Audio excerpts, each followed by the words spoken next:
පුළුවන් පුළුවන්.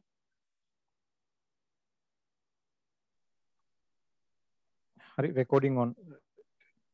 හරි හරි thank you. ඔව් දැන් එනකොට 15ක් විතර අපිට මුලින්ම සම්බන්ධ වෙලා ඉන්නවා. මෙතන ඒ ගන්න තවත් ඉස්සරහට තව අය සම්බන්ධ වෙයි. ඒක නමුත් දැන් 8 වෙච්ච නිසා අපි පටන් ගමු සෙෂන් එක. අපි කොළඹ think tank ඇත්තටම අපි පටන් ගත්තේ මේ හැමදාම අපි මතක් කරනවා වගේ කොළඹ think tank කියන වැඩසටහන පටන් ගත්තේ ඊට අවුරුදු 3-4කට විතර උඩදී. ඇත්ත වශයෙන්ම මේක මේ භෞතික වැඩසටහනක් විදිහට ඒ කියන්නේ අපි මේ හම්බු වෙලා සජීවීව කරපු වැඩසටහනක් විදිහට තමයි මුලින්ම පටන් ගත්තේ. පස්සේ මේ කොරෝනා තත්ත්වයත් එක්ක අපි ඒක ඔන්ලයින් ප්ලැට්ෆෝම් එකට ගෙනාවා අන්තර්ජාලය ඔස්සේ කරන්න virtual meeting එකක් විදිහට. ඒක ඉතාම සාර්ථක වෙලා තියෙනවා.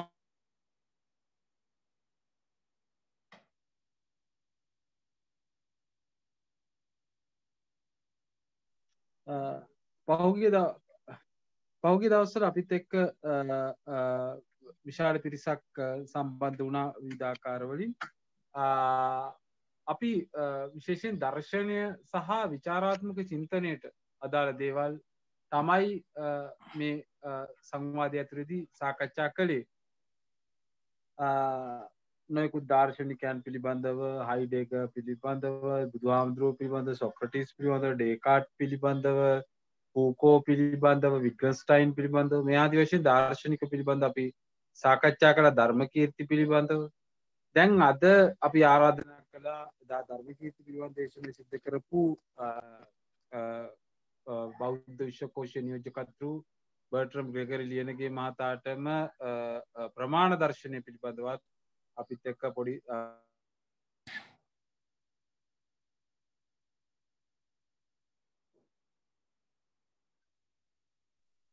සංවාදයක් කරා එළඹෙන්න කියලා අපි ආරම්භ කළා. මම හිතන්නේ හැමෝටම ඇහෙනවා කියලා මේ මොකක් හරි කනෙක්ෂන් එක ඩ්‍රොප් වෙලා එමක් වුණා.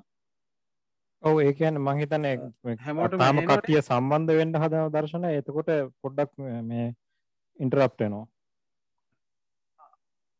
රයිට් ඕකේ හරි එතකොට ඇතරම බර්ට්‍රම් ග්‍රෙගරි ලියනගේ මහතා ගැන කියනවා නම් එතුමා ඉන්දියාවේදී තමන්ගේ පශ්චාත්පද අධ්‍යයනයේ බෞද්ධ තර්ක ශාස්ත්‍රය සම්බන්ධයෙන් සිද්ධ කරලා ඒ වගේම බෞද්ධ තර්ක ශාස්ත්‍රය පමණක් නෙමෙයි බෞද්ධ අධ්‍යයනය සම්බන්ධයෙන් වගේම වේද සාහිත්‍ය සම්බන්ධයෙන් ජෛන දර්ශනය සම්බන්ධයෙන් සංස්කෘත භාෂාව සම්බන්ධයෙන් වගේම එතුමා මෙතන භාෂා 14ක් 15ක් සමහරට ඊට වැඩි ගාණක් පිළිබඳ අවබෝධයක් සහිත ඇතම් භාෂා පිළිබඳ ඉතා ඉහළ පරිණත භාවයක් දක්වන ලංකාවේ ඉන්න ප්‍රාචීන දර්ශනයන් පිළිබඳ ප්‍රාචීන භාෂා පිළිබඳ ඉතාම ඉහළ පෙළේ වියතෙක් වශයෙන් තමයි අප හඳුනාගන්නේ.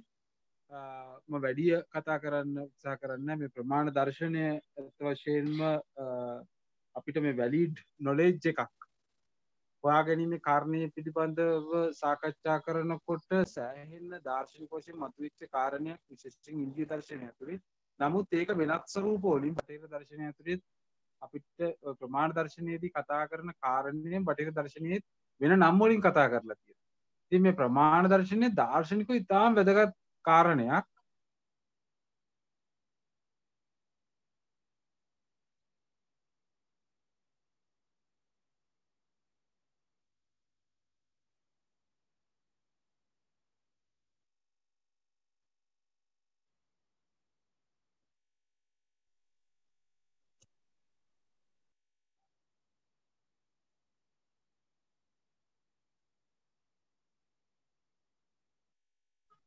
යම් කනෙක්ෂන් එක යම් රීස්ටාර්ට් වීමක් වුණා.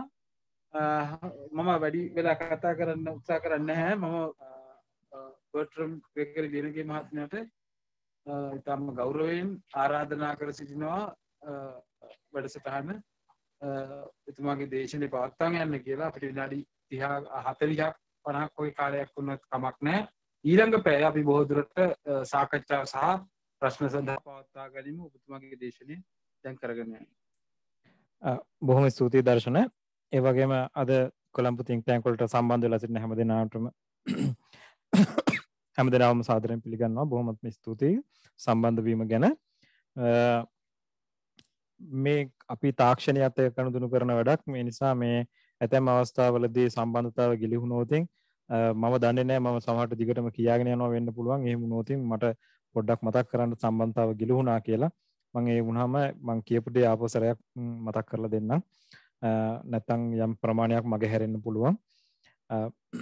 මුලින්ම දැන් මේ ප්‍රමාණ කියන කාරණේ සාකච්ඡා කරනකොට ප්‍රමාණ කියන වචනේ පැහැදිලි කරලා දෙන්නට ඕනේ මම ඔක්කොටම ඉස්සෙල්ලා. නමුත් මම ඊට කලින් මම කියන්නම් මේ ප්‍රමාණ කියන සාකච්ඡාව ඉතාමත්ම දීර්ඝ සාකච්ඡාවක්. මේක මට ඕනනම් බුද්ධ කාලයේ ඉඳන්ම කතා කරන්න පුළුවන්. එහෙම නැතුව සියලු දර්ශනවාදත් එක්ක සම්බන්ධ වෙලා කතා කරන්න පුළුවන්. මේ වගේ විශාල පරාසයන් ඇතුලේ මට ප්‍රමාණ සංකල්පය කතා කරන්න පුළුවන්. නමුත් එහෙම කතා කරන්න ගියොත් අපේ කාලය කල්පනාකරණය කර ගැනීම පිළිබඳව ලොකු ගැටලුවක් මතුවෙනවා. අපිට තියෙන කෙටි කාලය ඇතුළත හෙලෝ ඇහෙනවද? ඔව් ඇහෙනවා සර්. හරි. අපිට තියෙන කෙටි කාලය ඇතුළත මට ගන්න පුළුවන් හොඳම ප්‍රවේශය මේ විෂය සම්බන්ධයෙන් මම අරගන්නට උත්සාහ කරනවා ප්‍රමාණ කියන සංකල්පය තේරුම් ගැනීම සම්බන්ධයෙන්. මුලින්ම අපි බලමු මොකද්ද මේ ප්‍රමාණ කියන්නේ කියලා. ප්‍රමාණ කියන වචනය බෞද්ධ සහ බෞද්ධ නොවන දාර්ශනිකයන් වෙනස් තේරුම් දෙකකට භාවිත කරනවා. බෞද්ධ දාර්ශනිකයන් සම්බන්ධයෙන් ගත්තොත් බෞද්ධ දාර්ශනිකයෝ ප්‍රමාණ කියන වචනේ භාවිත කරනවා means of knowledge, ඒ කියන්නේ ඥානය ලබා ගැනීමේ මාර්ග කියන තේරුමෙන් භාවිත කරනවා. ඒ වගේම නිවැරදි ඥානය කියන අර්ථයෙන් ප්‍රමාණ කියන වචනේ භාවිත කරනවා. ආයෙත් මම කියන්නම් ඥානය ලබා ගැනීමේ මාර්ග කියන එකටත් ප්‍රමාණ කියලා කියනවා. නිවැරදි ඥානය කියන වචනේ දැන් අපි ගත්තොත් එහෙම right knowledge කියන එක නෙමෙයි මේ කියන්නේ.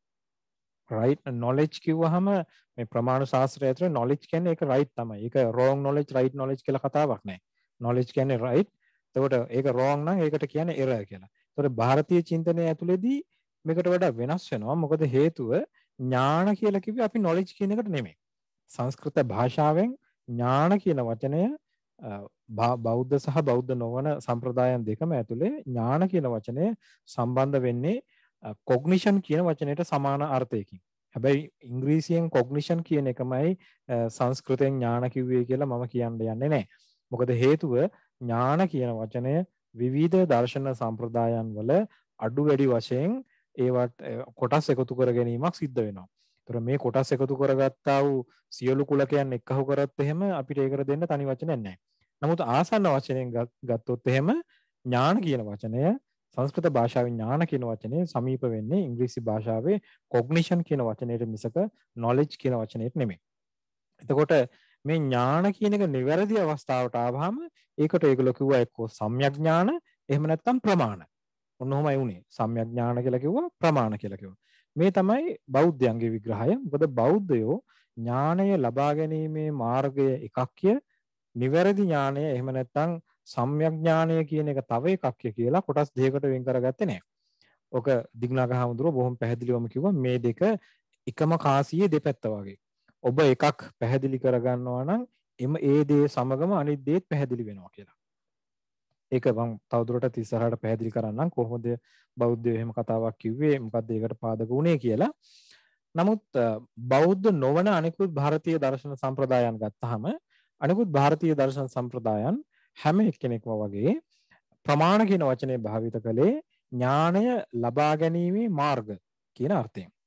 හැබැයි මේ අර්ථය අපි හිතනවට වඩා ටිකක් ප්‍රායෝගික තලයකට එහෙම නැත්නම් අපි කියන්නේ ප්‍රැග්මැටික් අප්‍රෝච් එකකින් තමයි ಭಾರತೀಯ චින්තකයෝ මේක පැහැදිලි කරගෙන තිබුණේ. කියන්නේ හුදෙක්ම එපිස්ටමොලොජි කියලා එහෙම නැත්නම් ඥාන විභාගීය කියලා සුද්ධ වූ එහෙම නැත්නම් අමූර්ත වූ අපි කියන්නේ ඇබ්ස්ට්‍රැක්ට් කියලා එහෙම ඇබ්ස්ට්‍රැක්ට් කියන විදිහේ ඥාන විභාගයක් කතා කරනවට වඩා ಭಾರತೀಯ චින්තකයෝ හැම කෙනෙකුම වගේ කතා කළේ එක්තරා ආකාරයක ප්‍රායෝගික තලයකට ගේන්න පුළුවන් ඥාන විභාගයක් පිළිබඳව. සමවෙන්න. මෙන්න මේ ප්‍රායෝගික තලයට මේක ඇදලා දානකොට අපිට හම්බ වෙනවා මුලින්ම පක්ෂිලක් ස්වාමීන් එහෙම නැත්නම් අපි කියනවා වාත්ස්‍යායන කියලා. වාත්ස්‍යායන ප්‍රමාණ කියන වචනය පැහැදිලි කරමින් ඔහුගේ වාර්තිකය ආරම්භ කරනකොට වාත්ස්‍යායන කියන වාත්ස්‍යායන ජීවත් වුණේ දෙවනි තුන්වෙනි සියවස්වල වාත්ස්‍යායන පැහැදිලි කරනවා ප්‍රමාණ කියන එක ප්‍රමාණතෝ අර්ථ ප්‍රතිපත්තව. පළවෙනි කාරණේ ප්‍රමාණතෝ අර්ථ ප්‍රතිපත්ත ප්‍රමාණයන්ගෙන් තමයි එම් කියන්නේ ඥානය ලබා ගැනීමේ යම් මාර්ගයක් තියෙනවා නම් එමගින් තමයි අර්ථ ප්‍රතිපත්තව කියලා කිව්වේ අපේ ඥාණයට ගෝචර වන වස්තුන්. මේ ඥාණයට ගෝචර වන වස්තුන් ඒවා මොනවාද කියලා හඳුනාගන්නේ. ප්‍රතිපත්ති කියලා කියන්නේ ඇත්තටම හඳුනා ගන්නවා නැත්නම් වටහා ගන්නවා කියන තේරුමට. ඒතර ප්‍රමාණතෝ අර්ථ ප්‍රතිපත්තව. පළවෙනි කාරණය තමයි ඒක. ඒතර මේ ඥාන මාර්ග වලින් අර්ථය වටහා ගන්න. අපි කියනවා මේකට knowable කියලා. සංස්කෘතයේදී මේකට වෙනම වචනයක් තියෙනවා ඤේය කියලා. ඒ පළවෙනි කාරණය. ඊළඟට ප්‍රවෘත්ති සාමාර්ථ්‍යාද අර්ථවත් ප්‍රමාණම් ඊළඟට පැහැදිලි කරනවා එහෙම. ප්‍රවෘත්ති සාමාර්ථ්‍යාද අර්ථවත් ප්‍රමාණම්. එම අර්ථයට අනුව ඒ කියන්නේ අපි යම් කිසි වස්තුවක් වටහා ගන්නවා. ඒ වටහාගත්තු අර්ථය වස්තුවට අනුකූලව සක්‍රියව හැසිරෙන්නේ කොහොමද? නැත්නම් ක්‍රියාත්මක වෙන්නේ කොහොමද? කියන මේ කාරණා දෙකම අපට කියලා දෙන නිසා එයට ප්‍රමාණ කියලා කියනවා. දැන් මම මේක සරල භාෂාවෙන් පැහැදිලි කළොත් ඇත්තටම මේකෙන් කියන්නේ මෙහෙම දෙයක්. යම් කිසි දෙයක් මේ අසවල් දෙය කියලා වටහා ගැනීමත් ඒ වටහාගත්තු දේ සම්බන්ධයෙන් මා ක්‍රියාත්මක විය යුත්තේ කෙසේද කියන කාරණයක් කියන මේ දෙකම අපිට හඳුන්වලා දෙන්නේ නැත්නම් මේ දෙකම අපිට කියලා දෙන්නේ යම් කිසි දෙයකින්ද ඒ දෙයට ප්‍රමාණ කියලා වචනේ භාවිත කරනවා. මේ ප්‍රමාණ කියන වචනේ ව්‍යාකරණාර්ථය ගැන පමණක් විග්‍රහ කරවොත් ඒ ව්‍යාකරණාර්ථය පැහැදිලි කරනවා අපිට ක්ෂේමේන්ද්‍ර වගේ පසු කාලීන තාර්කිකයෝ ඒගොල්ලෝ පැහැදිලි කරද්දී ඒගොල්ලෝ කියනවා ප්‍රමාකරණම් ප්‍රමාණම් කියලා. ප්‍රමාකරණම් ප්‍රමාණම් කියලා කිව්වේ ප්‍රමා කියලා කිව්වේ නිවැරදි ඥානය. නිවැරදි ඥානයට උපකාරී වන්නේ. නිවැරදි ඥානයට උපකාරී වන්නේ එහෙම නැත්නම් නිවැරදි ඥානය බිහි කරන උපකරණය බවට පත් වෙන්නේ යමක්ද ඒක තමයි ප්‍රමාණ කියලා කියන්නේ. එතකොට ඒ තමයි ව්‍යාකරණාර්ථය. ඒ ව්‍යාකරණාර්ථයත් එතකොට අර මං කියපු ප්‍රායෝගිකාර්ථයත් කියන මේ කාරණා දෙකම වැදගත් වෙනවා ප්‍රමාණ කියන සංකල්පයේදී. එතකොට ප්‍රමාණ කියන වචනය සම්බන්ධයෙන් මීට අමතරව මට තව සුළු ප්‍රවේශයක් ගන්නට අවශ්‍යයි. ඒ තමයි මෙන්න මෙහෙම ප්‍රවේශයක්. දැන් ප්‍රමාණ කියන එක සමස්ත දකුණු ආසියාතික චින්තනයටම බලපෑමක් එල්ල කරපු සාධකයක්. ඒක අපිට කියන්න බෑ මේ එක්තරා ගුරුකුලයක් එක්තරා දර්ශන සම්ප්‍රදායක් පමණයි මේක අනුගමනය කරේ ඒගොල්ලන්ට පමණයි සීමා වුණේ කියලා. ඒ දර්ශන සම්ප්‍රදායන් තියෙනවා ඒ සම්බන්ධයෙන් විශේෂයෙන් පෙනී සිටපු අපි තමයි මේක ප්‍රවර්තනය කරේ කියලා ඒ සඳහා විශේෂයෙන් පෙනී සිටපු දර්ශන සම්ප්‍රදායන් තියෙනවා. ඒ නැතත් සමස්තයක් වශයෙන් ಭಾರತೀಯ චින්තනය මං ඉන්දිය චින්තනය කියනට වඩා මං කැමති ඒක දකුණු ආසියාතික චින්තනය එහෙම නැත්නම් ಭಾರತೀಯ චින්තනය කියලා කියනට මොකද මේ ಭಾರತೀಯ චින්තනය කිව්වහම මේක ඇතුළට රුසියාවෙන් පල්ලෙහාට වැටෙන ඇෆ්ගනිස්තානයේද පාකිස්තානයේද නේපාලය භූතානය බංගලාදේශය ඇතුළු මේ සියල්ලම එකහු කරගෙන තමයි අපි ಭಾರತೀಯ චින්තනය කියලා කියන්නේ. ඒකට ලංකාවත් ඇතුළත්ව මේ ಭಾರತೀಯ චින්තනය සමස්තයක් වශයෙන් පෝෂණය කරපු ප්‍රධානම සාධකය බවට පත් වෙන්නේ මේ ප්‍රමාණ සංකල්පය. ඉතින් මේ ප්‍රමාණ සංකල්පය තේරුම් ගන්නේ නැත්නම් ඔබ කෙතෙක් සංස්කෘත භාෂාව ඉගෙන ගත්තත් ඔබ කෙතෙක් ಭಾರತೀಯ දාර්ශනික කෘති කියවුවත් ඒ කිසිවක් ඔබට නිවැරදිව තේරුම් ගන්න බෑ. කොටින්ම කියනවා නම් ප්‍රමාණ ශාස්ත්‍රය කියලා කියන්නේ පෙරදිග අපේ මේ දකුණු ආසියාතික මිනිස්සු හිතපු කල්පනා කරපු විදිහ. ඔන්න ඔකයි සරලම අර්ථකථනය. ඉතින් දැන් මේකෙදි මට මතක් වෙනවා මේක පොඩ්ඩක් චූට්ටක් කතාවෙන් එපිටට යනවා. නමුත් මේ කතාව මම අනේක වාරයක් මගේ දේශනවලදී කියලා තියෙනවා. හේතුව මොකද වැරැද්ද සමාජගත වෙලා තියෙනවා. නිවැරදි දේ පැහැදිලි කර ගැනීම අපහසුවටපත් වෙලා තියෙන නිසා ඒ වගේ එක අවස්ථාවක් තමයි අපිට කෝට්ටේ යුගයේදී හම්බ වෙනවා බුදුදහම ගැන කතා කරනකොට මේ තම නැනපමණින් දැනගත යුතු කියලා. දැන් මෙන්න මේක ඔබටත් ඇහිලා ඇති අනේක වාරයක් අපේ හාමුදුරුවරු වේවා ගිහි ප්‍රජාව වේවා මේක පැහැදිලි කරනවා මේ බුදුදහම කියන එක එක එක්කෙනාගේ ඥාන මට්ටමට අනුව තේරුම් ගන්න ඕන දෙයක් කියලා. ඒ මොකද හේතුව අර පමණ කියන වචනේ අද අපි සිංහල භාෂාවේදී භාවිත කරන්නේ මේ පමණයි මෙච්චරයි කියලා කියන්නේ. කිලෝ එකක් පමණයි. එහෙම නැත්නම් ලීටරයක් පමණයි කියලා කිව්වහම අපි මෙච්චරයි කියලා තේරුමට පමණයි කියන වචනේ භාවිත කරනවා. ඒ වගේ අපි හිතන් ඉන්නවා කෝටේ යුගයේදීත් එහෙම මේ වචනේ භාවිත කළේ කියලා. නෑ ඇත්තටම එහෙම වුණේ නැහැ.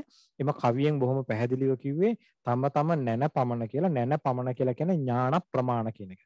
ඥාන ප්‍රමාණ කියලා කිව්වහම ඒක ධර්මකීර්ති හාමුදුරුවෝ ඇතුළු බෞද්ධ තාර්කිකයෝ භාවිත කළ ශාස්ත්‍රීය වචනයක්. ඒ ශාස්ත්‍රීය වචනේ පැහැදිලිම අර්ථය වෙලා තිබුණේ ප්‍රත්‍යක්ෂය සහ අනුමානය කියන ඥාන මාර්ග දෙක. එතකොට එම කවියෙන් කෝටේ යුගයේදී එම කවියෙන් කියන්නේ කොහොමද මේ ධර්මයේ මේ බුද්ධ ධර්මය තම තමන්ගේ ප්‍රත්‍යක්ෂයට අනුව සහ තම තමන්ගේ අනුමානයට අනුව ඒ කියන්නේ perception සහ inferential knowledge කියන මේ දෙකට අනුව බුදුදහම වටහාගත යුතුයි කියන එක මිසක එක එකනාගේ ඔළුවේ තරමට මේක තේරුම් ගන්න කියන එක නෙමෙයි. ඉතින් මේ ඒ කියන්නේ කෝටේ යුගයේ තිබිච්ච අපේ චින්තනයවත් අපිට ඊට පස්සේ නෑ අද වෙනකොට ඒ චින්තනයවත් අපිට නැහැ ඇත්තටම. කියන්නේ අපේම අක්මුල් අපේම චින්තන සම්ප්‍රදායන් අපිට ගිලිහිලා නිසා අද අපි ඒව අතුරගන්නේ ඒ කවියෙන් කියන දේ තේරුම් ගන්න තරම්වත් අපිට පුළුවන් කමක් තිබුණ නැහැ. කෝට්ටේ යුගයේදී පමණක් නෙමෙයි අනුරාධපුර යුගයේදී බුද්ධඝෝස හාමුදුරුවෝ කතාවත් උපකරණයට අටුවාව ලියනකොට එතකොට ගුරුළුගෝමි ධර්ම ප්‍රදීපිකාව ලියනකොට වේදේහ හාමුදුරුවෝ සිදත් සඟරාව ලියනකොට පැරකුම්බා කෝටේ යුගයේදී පැරකුම්බා සිරිත ලියනකොට මේ විදිහට විවිධ අවස්ථාවන් වලදී අපිට හම්බ වෙනවා බෞද්ධ සහ ಭಾರತೀಯ බ්‍රාහ්මණික තර්ක ශාස්ත්‍රයෙන් උපුටාගත්තු කොටස් ඒ උපුටාගත්තු පාට ඒවා විග්‍රහ කරමින් අපේ ලේඛකයෝ ලියපු හැටි. ඉතින් ඒ නිසා මම සමස්තයක් වශයෙන් මම කියන්නට ඕනේ මේ ප්‍රමාණ සිද්ධාන්තය කියලා කියන්නේ ලංකාව එක්ස්ක්ලූඩ් කරලා ලංකාව අතහැරලා නෙමෙයි ලංකාවත් ඇතුළත්ව සමස්ත ಭಾರತೀಯ චින්තනයම අපි කියන්නේ අන්ලොක් කරන්න පුළුවන් නැත්නම් අරගන්නට පුළුවන් දොරගුළු විවර කරගන්නවා වගේ මේ අගුළු හැරගන්නට පුළුවන් වෙච්ච යතුරක් තමයි මේ ප්‍රමාණ ශාස්ත්‍රය කියලා කියන්නේ. ඒතර ප්‍රමාණ ශාස්ත්‍රය පිළිබඳව යම් දැනුමක් හැකියා තියෙනවා නම් තමයි ඇත්තටම පෙරදිග චින්තනයේ තේරුම් ගන්න පුළුවන් වෙන්නේ. එහෙම නැත්නම් කිසිසේත්ම ඒක හරියන්නේ නැහැ. අඳුරේ අතපත ගන්නවා වගේ වැඩක් තමයි සිද්ධ වෙන්නේ. ඒ මම පැහැදිලි කළේ ප්‍රමාණ කියන සංකල්පයේ වචනේ තේරුම සහ එම සංකල්පයේ හැදෑරීමේ ඇති වැදගත්කම පිළිබඳව. ඊළඟට මම ඓතිහාසික නැත්නම් ක්‍රොනොලොජිකල් ඕඩර් එකට අනුව ප්‍රමාණ සංකල්පය ගැන පැහැදිලි කිරීමක් කරන්නම්. දැන් මම කිව්වා මේක බුද්ධ කාලේ ඉඳන් වුණත් මට සාකච්ඡා කරන්න පුළුවන් කියලා. මොකද බුදුහාමුදුරන්ගේ කාලේදීත් ඥානය ලබාගන්නේ කොහොමද? අපි නිවැරදි දැනුමක් ලබාගන්නේ කෙසේද කියන කාරණේ පිළිබඳව සෑහෙන සාකච්ඡා තිබුණා. ඒතකොට ඒ සාකච්ඡා අපි කීපයක් අපි දකිනවා චංකී සූත්‍රයේදී අපි දකිනවා කරුණු 5ක් හැටියට ඉදිරිපත් වෙනවා. ඊළඟට කාලාම සූත්‍රයේදී අපි දකිනවා කරුණු 10ක් හැටියට ඉදිරිපත් වෙනවා. බුදුහාමුදුරුවෝ ඒවා ප්‍රතික්ෂේප කරනවා. ඒ ප්‍රතික්ෂේප කිරීම පිටිපස්සේ බුදුහාමුදුරන්ට තියෙනවා සාධාරණ හේතුවක්. ඒ සාධාරණ හේතුව තමයි දැන් අපි ඥානය ලබා ගැනීමේ මාර්ගයක් ලෙස අපි හිතමුකෝ කවුරු හරි කෙනෙක් කියනවා පොත්පත්වල තිබුණු දේවල් මම පිළිගන්නවා ඥානය ලබා ගැනීමේ මාර්ගයක් ලෙස. ඒතර බුදුහාමුදුරුවෝ පැහැදිලි කරනවා ඒකේ ගැටලුවක් නෑ. හැබැයි ගැටලුව තියෙන්නේ පොත්පත්වල ලියා තිබුණු පමණින් ඒවා ඇත්ත වෙන්නේ නෑ. ඒවා ඇත්ත වෙන්නත් පුළුවන් බොරු වෙන්නත් පුළුවන්. ඉතින් මෙන්න මේ විදිහට තමයි බුදුහාමුදුරන්ගේ විවේචනය වෙන්නේ. මොකද ඒ කිසිම දෙයක් ඇත්තරම සම්ප්‍රදාය වේවා පොත්පත් වේවා ගුරුවරයෙක්ගෙන් අහන දේ වේවා බුදුහාමුදුරුවෝ පිළිගන්න එපා කියලා ප්‍රතික්ෂේප කරනවට වඩා උන්වහන්සේ පැහැදිලි කරන්නේ ඒකේ දෙකක් තියෙන්න පුළුවන්. ඒවා ඇත්ත වෙන්නත් පුළුවන් බොරු වෙන්නත් පුළුවන්. ඉතින් ඒවා ඇත්තද බොරුද කියලා දැන ගැනීම පිණිස අපිට සිද්ධ වෙනවා වෙනත් දෙයක උපකාරය පතන්නට. එතකොට වෙනත් දෙයක උපකාරය පතනවා කිව්වහම අන්න බුදුහාමුදුරුවෝ කියනවා ඔබටම වැටහෙනවා නම්. ඒක ඔබටම වැටහෙනවා නම් කිව්වහම ආයෙ අපිට එන්නේ ප්‍රත්‍යක්ෂය සහ අනුමානය කියන ප්‍රමාණද්වයට. ඒතර මෙන්න මේ විදියට කාලයත් එක්ක ඒ කාලේ තිබිච්ච දැනුම් සම්භාරයට සාපේක්ෂව බුදුහාමුදුරුවෝන්ගේ ලොකු සම්මාදමක් තිබුණා ප්‍රමාණ සංකල්පය ගැන. ඒ තමයි උන්වහන්සේ පැහැදිලි කිරීමක් කළා. පැහැදිලිවම මේ ඥානය අපි කියන්නේ තොරතුරු දැනගන්නවා කියන අර්ථයෙන් ඥානය කියලා ගත්තොත් එහෙම මේ තොරතුරු දැනගැනීමේ මාර්ගය කියන එක එකක්. ඒ තොරතුරු දැනගත්තා වූ තොරතුරු නිවැරදි බවට තහවුරු කර ගැනීමට දරන උත්සාහය, එහෙම නැත්නම් නිවැරදි කියලා තහවුරු කර ගැනීමට අපි යොදා ගන්නා ක්‍රමය තව එකක්. ඒතකොට ප්‍රමාණ කියන වචනේ වඩාත් නිර්වුල්ව ගැලපෙන්නේ මෙන්න මේ දෙවෙනියට කියපු කාරණයට මිසක තොරතුරු ලබා ගැනීමේ මාධ්‍ය කියන අර්ථයට නෙමෙයි. ඒ බුදුහාමුදුරුවන්ගේ පැත්තෙන් බුදුහාමුදුරුවෝ ආපු ඉදිරිපත් කරපු ලොකු ප්‍රවේශයක්. හැබැයි බුදුහාමුදුරුවන්ගේ කාලයේදී ලොකු ගැටලුවක් තිබුණා. ඒ තමයි දැන් ධර්මය ගැන කතා කරන බොහෝ අවස්ථාවලදී පැහැදිලි කළා බුදුහාමුදුරුවෝ ධර්මය අතක්කාවචරයි කියලා. ඒතර මේ ධර්මය අතක්කාවචරයි කිව්වහම සාම්ප්‍රදායික බෞද්ධ ක්‍රමය ඇතුලේ පැහැදිලි කරන්න උත්සාහ කළා මේ ධර්මයේ තර්ක කරලා තේරුම් ගන්න බෑ. ඒ නිසා මේක තර්ක කරන එක තේරුම්ක් නැති වැඩක්.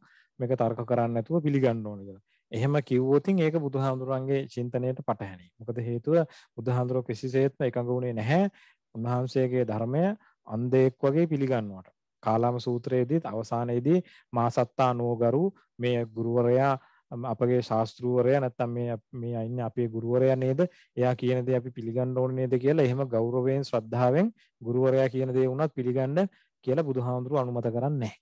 ඒතර එහෙම බුදුහාමුදුරුවෝ එක්තරා තැනකදී නිර්දේශ කරනවා නම් අනිත් තැනකදී අපි තේරුම් ගන්නවා නම් මේ අතක්කාවචරයි කියලා කියන්නේ මේ බුදුහාමුදුරුවෝ කියන දේ තර්ක කරන්නේ නැතුව එකපාරට ගෙඩි පිටින් බාරගන්න එකයි කියලා. එතකොට ඒක ධර්මයේ ඇතුළේම යම් විසංවාදයක් ගොඩනගෙන අවස්ථාවක් බවට පත් වෙනවා. අතරම බුදුහාමුදුරුවෝ තර්ක කියන වචනය භාවිත නොකරන්නට නැත්නම් තර්කයේ මාධ්‍යයක් ලෙස භාවිත නොකරන්නට සාධාරණ හේතුවක් තිබුණා. ඒ සාධාරණ හේතුව බුදුහාමුදුරන්ට පමණක් නොවේ. අතරම වර්ධමාන මහාවීර ඇතුළු එවක සිටි සියලු දාර්ශනිකයන්ට මතුවලා තිබිච්ච ප්‍රශ්නයක්.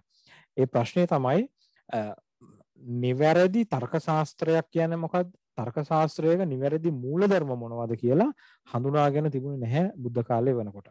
මේ නිසා අර ග්‍රීසියේදී අපි දකින ස්ටොයික්ස් වාදීන් වගේ එක්තරා ආකාරයකට තම තමන්ගේ මතය නිවැරදි කියලා තහවුරු කර ගැනීමට ඔවුන් විසින්ම හදාගත්තු භාෂාමය ක්‍රමෝපායන් යොදා ගනිමින් මිනිස්සුන්ව මුලාවට පත් කරන චින්තකයන් පිරිසක් ಭಾರತය තුල එදා සිටියා. ඒතර ඒ නිසා ඒ ඈතේ කතා බහ කරනකොට ඕන කෙනෙකුට තේරෙනවා අඩේ ඇත්තනේ නම් මේ මිනිස්සයා කියන්නේ. මේ මිනිස්සයා කියන එක හරි නෙමෙයි, හරි සාධාරණ කතාවක් නෙමෙයි කියන්නේ කියලා කෙනෙකුට වැටහෙන මට්ටමටම ඒ අයට කියන්න පුළුවන්. බුදුහාමුදුරුවෝ ඒක පැහැදිලි කරනවා තක්කී හෝති විමංසී හෝති තක්ක පරියාහතං විමංසානුචරිතං. මෙන්න මේ වචනේ හරි වැදගත්. තක්ක පරියාහතං කියලා කිව්වේ තර්කයේ උඩු යටිකුරු කරලා. තර්කයේ උඩු යටිකුරු කරලා මේගොල්ලෝ විමර්ශනය කරනවා. ඒ විමර්ශනය කරලා කිව්වහම හරියට අර අඳුරේ ඉඳන් අස්ලොමකට විදින්නට සමත් දුනුවායෙක් වගේ. අස්සේගේ ලොං ගහක් අරගෙන ඒ ලොං ගහට අන්ධකාරයේ ඉඳන් විදින්න පුළුවන් නම් දුනුවායෙකුට ඒ දුනුවාය අතිශය දක්ෂ දුනුවායෙක්. අන්න ඒ වගේ ඒ කාලේ හිටපු ඒ බ්‍රාහ්මණ දාර්ශනිකයෝ තමන්ගේ වාග් ශක්තියෙන් අනිකාව පොළඹවා ගන්නට සමර්ථ වෙච්ච පිරිසක්. ඉතින් මෙන්න මේ නිසා තර්කය මාධ්‍යයක් ලෙස භාවිත කරන්නට ඉඩ දෙන එක බුද්ධ කාලයේදී අවදානම් සහගත වැඩක්. ඉතින් ඒ නිසා බුදුහාමුදුරුවෝ තර්කය සම්බන්ධයෙන් ඉතාම අඩුවෙන් කතා කරන්නට පෙළඹුණා. ඉතින් නමුත් ඇත්තටම බුදුහාමුදුරුවෝ සුත්ත නිපාතයේ ධම්මතක්කී වගේ අවස්ථාවන් ගැන කතා කරලා තියෙනවා. ඊළඟට අනාථපිණ්ඩිකෝ සූත්‍රයේදී අනාථපිණ්ඩික සූත්‍රයේදී බුදුහාමුදුරුවෝ මේ ආනන්ද හාමුදුරුවන්ගේ තාර්කික ස්වභාවය ගැන වර්ණනා කරලා තිබුණා. ඉතින් මේ වගේ දේවල් තියෙනවා. කොහොම හරි පැහැදිලි කරගන්නට ඕනේ බුද්ධ කාලයේ වෙනකොට ප්‍රමාණ සංකල්පය පිළිබඳව ලොකු හැදෑරීම් තිබුණේ නැහැ. නමුත් ප්‍රමාණ සංකල්පය පිළිබඳ බුදුහාමුදුරුවෝ වර්ධමාන මහාවීර ඇතුළු බොහෝ දාර්ශනිකයන්ට යම් සංවේදී බවක් තිබුණා. මේ తত্ত্বය සම්පූර්ණ වෙනස් අතට හැරිලා ප්‍රමාණ සංකල්පය එහෙම නැත්නම් ඥානය ලබා ගැනීමේ මාර්ගය මොකද්ද? ප්‍රත්‍යක්ෂයෙන් විතරක් ඒ ලබාගත හැකිද? ප්‍රත්‍යක්ෂයෙන් තොරව අපි භාෂාමය මාධ්‍යයෙන් තර්ක විතර්ක කරනවා නම් ඒ කල යුත්තේ කෙසේද? මේ ආදී වශයෙන් මේ කාරණය පමණක්ම උපුටා අරගෙන එය විමර්ශනයට ලක් කරපු දාර්ශනිකයෙක් හැටියට අපිට හම්බ වෙන්නේ ගෞතම අක්ෂපාද කියන දාර්ශනිකයා. ඔහු මතිලාල් පඬිතුමාගේ ගණනය කිරීම අනුව ක්‍රිස්තු පූර්ව ඒ කියන්නේ ව්‍යවහාර පූර්ව වර්ෂයෙන් 250 පමණ කාලයට තමයි ඇතුළත් වෙන්නේ. අපි ගත්තොත් එහෙම තේරවාද ක්‍රමයට ගත්තොත් තේරවාදයේ 3 වෙනි ධර්ම සංගායනාව සිදු වෙලා අවසන් වෙන කාල පරාසය ඒ කාලේදී තමයි ඇත්තරම ගෞතම අක්ෂපාද ජීවතුන් අතර හිටියයි කියලා අපිට සලකන්න වෙන්නේ. ඉතින් මේ විදිහට දැන් ගෞතම අක්ෂපාද මේ මූවමන්ට් එක පටන් ගන්නවා. මේ පටන් ගන්නකොට අපි දන්නවා අනිවාර්යයෙන්ම මේක තාම භාරදූර කාර්යයන් අඩුපාඩුකම් රහිතව මේ වැඩේ කරන්න බෑ. මේකේ අඩුපාඩුකම් තියෙනවා නැත්තේ නෑ. නාගාර්ජුන හාමුදුරුවෝ වෙන්නේ දෙවෙනි සියවසේ පමණ. ඒ කියන්නේ ගෞතම අක්ෂපාදට වඩා අවුරුදු 400ක් පමණ පස්සේ ඒ එනකොට නාගාර්ජුනගේ කාලය වෙනකොට මේ තර්ක චින්තනය එක්තරා ආකාරයක මේ අපි කියන්නේ රැඩිකල් මයින්ඩ් එකක් බවට පත් වෙලා තිබුණා ಭಾರತೀಯ චින්තනය තුල. ඒතකොට ಭಾರತೀಯ චින්තකයෝ මොකද කරේ? ගෞතම අක්ෂපාදගේ මූලධර්ම අරගෙන ඒ මූලධර්ම උපයෝගී කරගෙන ඔවුන් බ්‍රාහ්මණ නොවන බෞද්ධ ජෛන ආදී තාර්කිකයන්ට දාර්ශනිකයන්ට අභියෝග කරමින් ඔවුන්ගේ මත හාස්‍යයට උපහාසයට ලක් කරමින් තර්ක ශාස්ත්‍රය සියල්ල සනාත කිරීමේ එකම මිනුම් දණ්ඩ බවට පත් කරගෙන සාකච්ඡා කරන්න පටන් අරගෙන තිබුණා. අන්න ඒ අවස්ථාවේදී නාගාර්ජුන හාමුදුරුවෝ ඉදිරිපත් වෙලා නාගාර්ජුන හාමුදුරුවෝ සියලු ආකාරයේ ප්‍රමාණ මේ ප්‍රමාණයි කියලා ඉදිරිපත් කරන ඥානය ලබා ගැනීමේ මාර්ගයි කියලා ඉදිරිපත් කරන කතා කරන සාකච්ඡා කරන මේ දේවල් අතිශය නිර්ර්ථකයි, මේවා කිසි තේරුමක් නැති පදනමක් නැති දේවල්ය කියලා ඊ타මත්ම ඩිස්ට්‍රක්ටිව් විදියට ඊ타මත්ම කඩාබිඳ දැමීමේ නැත්තම් ප්‍රතික්ෂේප කිරීමේ විලාසයකින් උන්වහන්සේ විශාල විවේචනයක් ඉදිරිපත් කරනවා. උන්වහන්සේ සඳහා ඇත්තරම පොත් 3ක් ලියනවා. විග්‍රහ විවර්තිනී කියන කෘතිය, ප්‍රමාණ විද්වංසනී කියන කෘතිය සහ වෛදල්‍ය ප්‍රකරණ කියන කෘතිය. මෙන්න මේ කෘති 3 ආයත් මම කියන්නම්. විග්‍රහ විවර්තිනී, ප්‍රමාණ විද්වංසනී සහ වෛදල්‍ය ප්‍රකරණ. මෙන්න මේ පොත් 3. එතකොට මේ පොත් 3 ලියලා උන්වහන්සේ ප්‍රමාණ සංකල්පය සම්පූර්ණයෙන්ම කඩා බිඳ දාන ආයේ ඔළුව උස්සන්න බැරි විදියට. කියන්නේ ඥානය කියලා එකක් ඇත්තෙත් නැහැ, ඥානය ලබා ගන්නවා කියලා එකක් ඇත්තෙත් නැහැ. එහෙම කියලා ඒ සියල්ල නැත යන තැනටම කඩා බිඳ දාලා වටනවා. ඊට පස්සේ ඇත්තටම ප්‍රමාණ සංකල්පයේ නැවත ඔළුව උස්සලා එන්නේ බ්‍රාහ්මණ පඬිවරයෙකු වන වාත්ස්‍යායන පඬිවරයාත් එක්ක. මේ වාත්ස්‍යායන පඬිවරයාගේ නම ඇතැම් තැනක පක්ෂිල ස්වාමී කියලා නම් කරලා තියෙනවා. වාත්ස්‍යායන ලියනවා න්‍යාය භාෂ්‍ය කියලා කෘතියක් නාගාර්ජුනගෙන් පස්සේ 3 වෙනි සියවසේදී. ඒ න්‍යාය භාෂ්‍ය කියන කෘතියත් එක්ක මේ විෂය නැවත අලුතෙන් එළියට එනවා. මේ විෂය අලුතෙන් එළියට එන්නේ ඇයි? වාත්ස්‍යායනට පුළුවන් වෙනවා මේ විෂයට යම් ප්‍රායෝගික වැදගත්කමක් දෙන්න. මෙන්න මේ කාරණේ මම ඉස්මතු කරලා පෙන්වන්නට ඕනේ. මේ ಭಾರತೀಯ චින්තකයන්ට සමස්තයක් වශයෙන් බුදුදහමට පමණක් නොවේ, සමස්ත ಭಾರತೀಯ චින්තකයන්ටම අතිශය වැදගත් වුණු, අතිශය බලපෑමක් එල්ල කරපු ප්‍රායෝගික චින්තනයක් බවට තර්ක ශාස්ත්‍රය බිහි වෙන්නේ, නැත්නම් මේ ප්‍රමාණ ශාස්ත්‍රය බිහි වෙන්නේ මේ පක්ෂිල ස්වාමීගෙන් පස්සේ. මට මතකයි එක්තරා අවස්ථාවකදී කිසියම් මහත්මයෙක් බුදුදහමට චෝදනාවක් එල්ල කරලා තිබුණා. බුදුදහමේ මේ ආර්ය අෂ්ටාංගික මාර්ගයේ තියෙනවා කිසියම් විසංවාදී බවක්. මොකද මේ විසංවාදී බව තණ්හාව නැති කරන්න ඕනේ. තණ්හාව නිසා තමයි මේ දුක ඇති වෙන්නේ. ඔක්කොම හරි. ඒ ටික පිළිගන්න පුළුවන්. හැබැයි මිනිහෙක් ආර්ය අෂ්ටාංගික මාර්ගයේ අනුගමනය කරන්නේ කොහොමද? ඒ පිළිබඳව ඔහුට ආසාවක් නැත්තම්.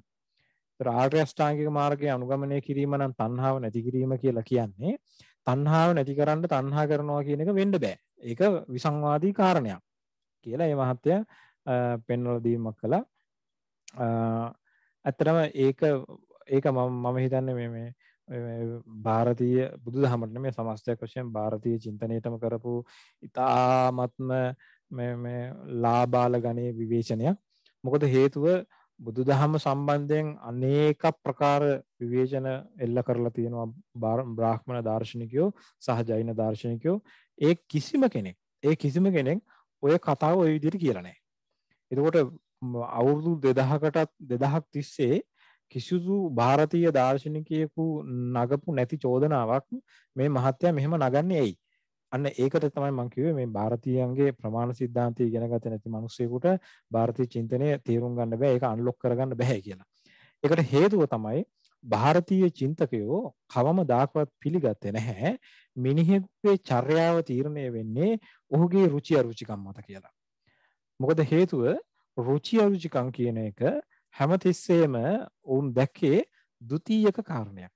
ඒක ප්‍රාථමික කාරණයක් නෙමෙයි, ඒක ද්විතීයක කාරණයක්. දැන් කෙනෙකුට අයිස්ක්‍රීම් කන්න ආසාවක් ඇති වෙන්න පුළුවන්. හැබැයි ඒ අයිස්ක්‍රීම් කන්න ආසාව කියන එක ඇති වෙන්නේ ඒකට පිටිපස්සෙන් ඔහුට ලැබිච්ච පූර්ව දැනුමක් නිසා. අයිස්ක්‍රීම් කියන්නේ මොකද්ද? අයිස්ක්‍රීම් වල රස මොන වගේද කියලා ඔහු ලබාගත්තු පූර්ව දැනුමක් නිසා තමයි අයිස්ක්‍රීම් කන්න ආසාව ඇති වෙන්නේ. ඔය කියන පූර්ව දැනුම ඔහුට නැත්තම් ඔහුට ආසාවක් ඇති වෙන්නේ නැහැ. ඔහුට ඇති වෙන්න පුළුවන් සමහරවිට කුතුහලයක්. ඒ කුතුහලය ඇති වෙන්නේ මොකටද? කණ්ඩ නෙමෙයි. ඒ කුතුහලය ඇති වෙන්නේ ඒ පිළිබඳව දැනුමක් ලබා ගන්න. එහෙමයි තියෙන්නේ. එතකොට මේ නිසා ಭಾರತೀಯ චින්තනය හැමතිස්සෙම මිනිස් චර්යාව විග්‍රහ කරද්දී කිව්වේ ඥාන ඉච්ඡා ප්‍රයත්න කියලා. එහෙමයි මේ පිළිවෙල කියේ. ඥාන ඉච්ඡා ප්‍රයත්න. මුලින්ම ඇති වෙන්න ඕන ඥානය. ඒතර ඒ ඥානයට අනුව තමයි රුචි අරුචිකම කියන එක ඇති වෙන්නේ. ඊටත් පස්සේ තමයි ඒ මනුස්සයා හැසිරෙන්නේ. ඒතර කිසියම් පුද්ගලයෙක් ආර්ය අෂ්ටාංගික මාර්ගයේ හැසිරෙනවා කියනවා නම් ආර්ය අෂ්ටාංගික මාර්ගයේ හැසිරීම සඳහා බලපාන්නේ ඔහුට ඒ පිළිබඳ ඇතිවෙච්ච ආසාවක් නෙමෙයි. ඔහුට ඒ පිළිබඳ ඇතිවෙච්ච දැනුම. එතකොට රුචි අරුචිකම කියන එක ආශාවක් නැත්නම් තණ්හාවක් හැටියට හට ගන්නවට වඩා ඥානයක් හැටියට නැත්නම් ඥානයේ ස්වභාවයක් හැටියට හට ගන්නවා කියලා තමයි ಭಾರತೀಯ චින්තකයෝ තේරුම් ගත්තේ. ඒ නිසා ಭಾರತೀಯ චින්තකයන්ට කවදාකවත් අර මහත්මයා මතු කළා වගේ ප්‍රශ්නයක් මතුුනේ නැහැ ආර්ය අෂ්ටාංගික මාර්ගය සම්බන්ධයෙන්. ඒතර මෙන්න මේ විදියට මම මේ උදාහරණකින් පැහැදිලි කළේ මේක කොයිතරම් දුරට මේ වැදගත් වෙනවද කියන කාරණේ. කොහොම හරි පක්ෂිරස් ස්වාමීන් අයිති වෙන්නේ නැත්නම් වාත්ස්‍යයන් අයිති වෙන්නේ න්‍යාය කියන දර්ශන සම්ප්‍රදායට අනුව. න්‍යාය දර්ශන සම්ප්‍රදායට අනුව. ඒතර ಭಾರತයේ න්‍යාය දර්ශන සම්ප්‍රදායයි බෞද්ධ දර්ශන සම්ප්‍රදායයි බෞද්ධ දර්ශන සම්ප්‍රදායට සමාන්තරව ජෛන සම්ප්‍රදායයි කියන මෙන්න මේ සම්ප්‍රදායන් තුන. ජෛන, බෞද්ධ සහ න්‍යාය කියන මේ දර්ශන සම්ප්‍රදායන් තුන තමයි ඍජුවම ප්‍රමාණ ශාස්ත්‍රය ගැන කතා කළේ. එතකොට මම ඇයි මේ ඍජුවම කියලා කියන්නේ? අනෙත් අය කතා නොකළ නෙමෙයි. අනිකුත් දර්ශන සම්ප්‍රදායන් කතා කළා. ඒ අය ඍජුව කතා කළේ ඒගොල්ලන්ගේ දර්ශනයේ තියෙන වෙනත් මාතෘකාවක් පිළිබඳව.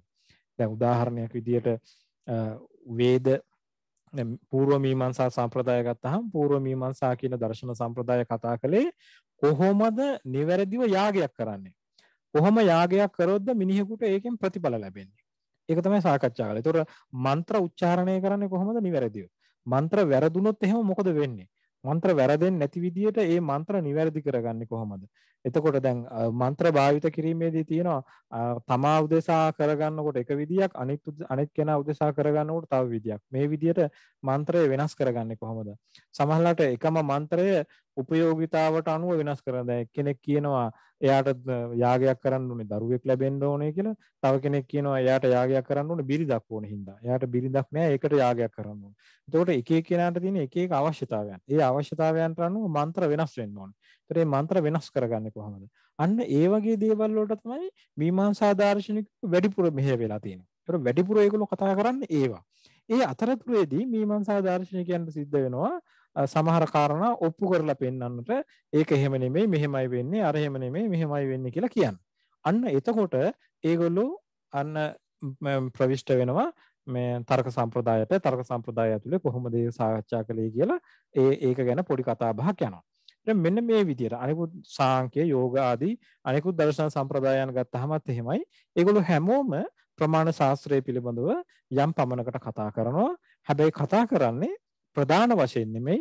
ඒගොල්ලෝ කතා කරන්නේ ඒගොල්ලන්ගේ දර්ශනයේ තියෙන ප්‍රධාන සාධකයක් විග්‍රහ කරනකොට ඒකට උපස්තම්භක වන අතිරේක කාරණයක් එහෙම නැත්නම් ඩිග්‍රේෂන් එකක් හැටියට තමයි ඒගොල්ලෝ කතා කරන්නේ.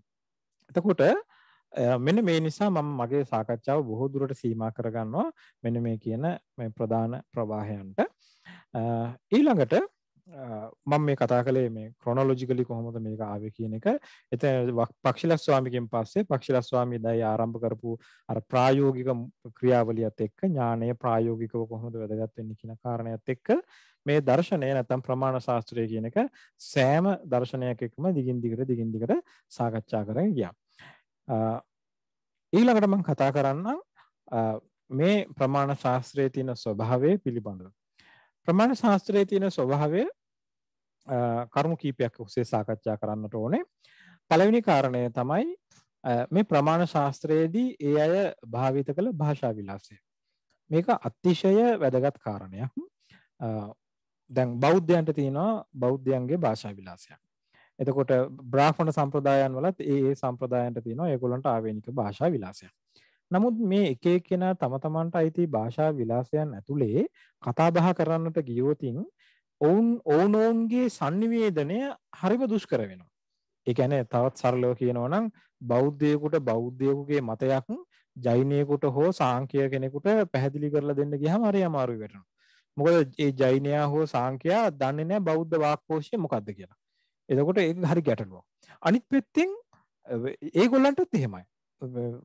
න්‍යාය දාර්ශනිකයෙක් හරි වේදාන්ත දාර්ශනිකයෙක් හරි බෞද්ධයෙකුට කරුණු පැහැදිලි කරලා දෙන්න ගියාම එතකොට බෞද්ධයට තේරෙන්නේ නැහැ ඒගොල්ලෝ මොනවද කියන්නේ කියලා.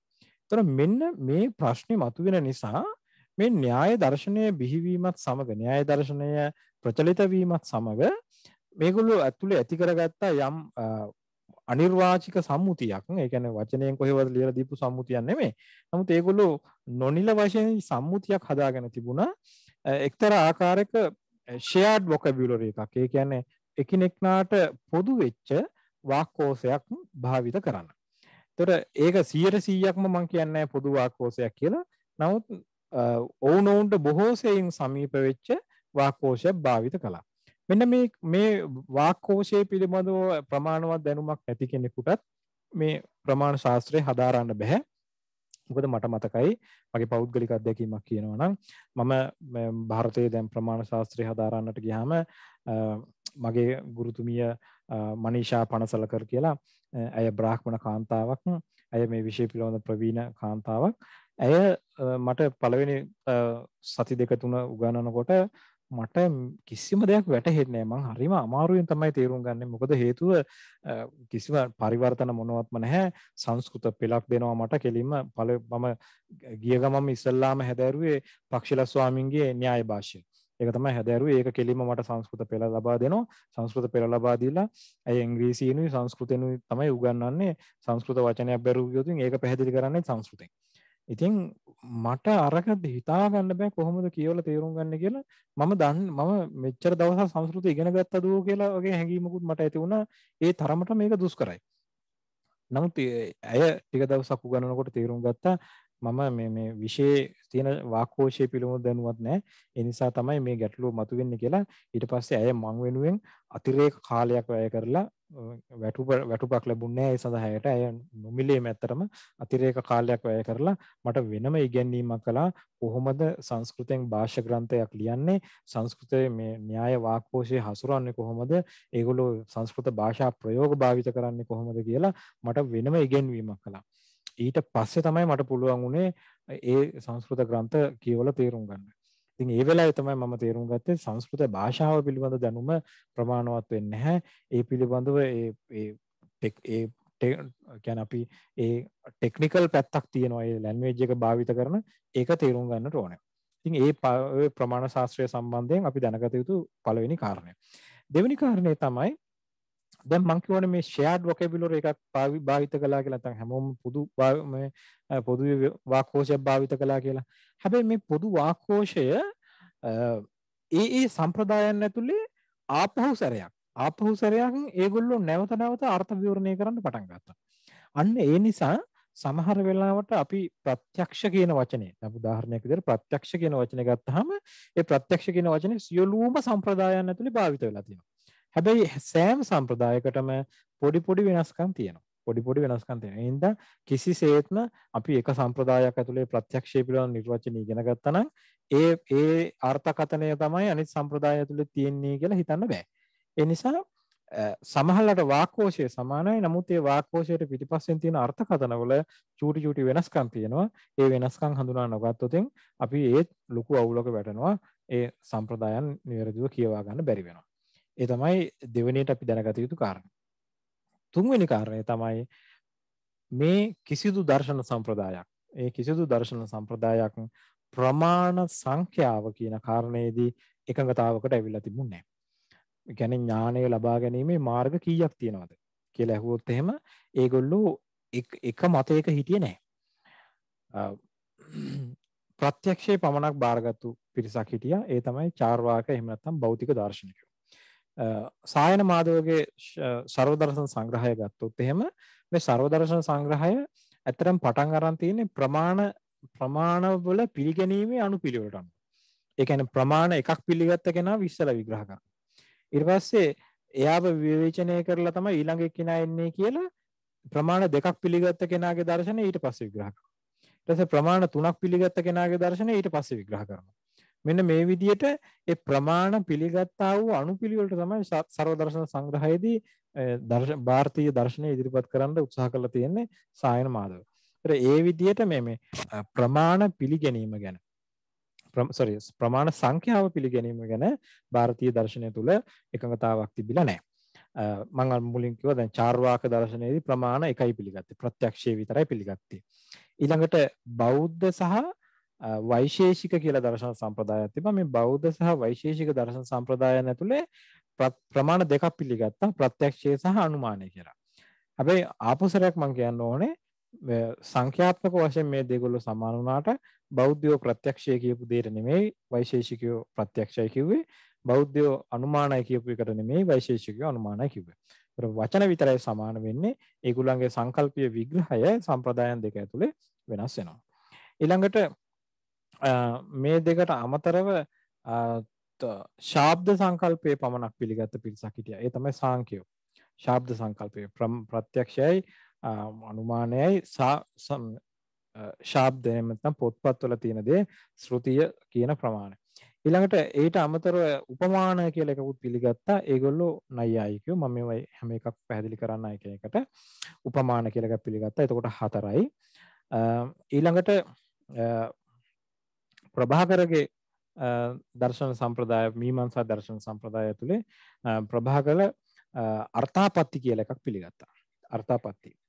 ඊළඟට කුමාරිල භට්ට කියන දාර්ශනිකයාගේ දර්ශන සම්ප්‍රදාය ඇතුලේ ඔහු අභාව කියලා එකක් නැත්තම් අපි කියන්නේ අනුපලබ්ධි කියලා එකක් වෙනම පිළිගත්තා.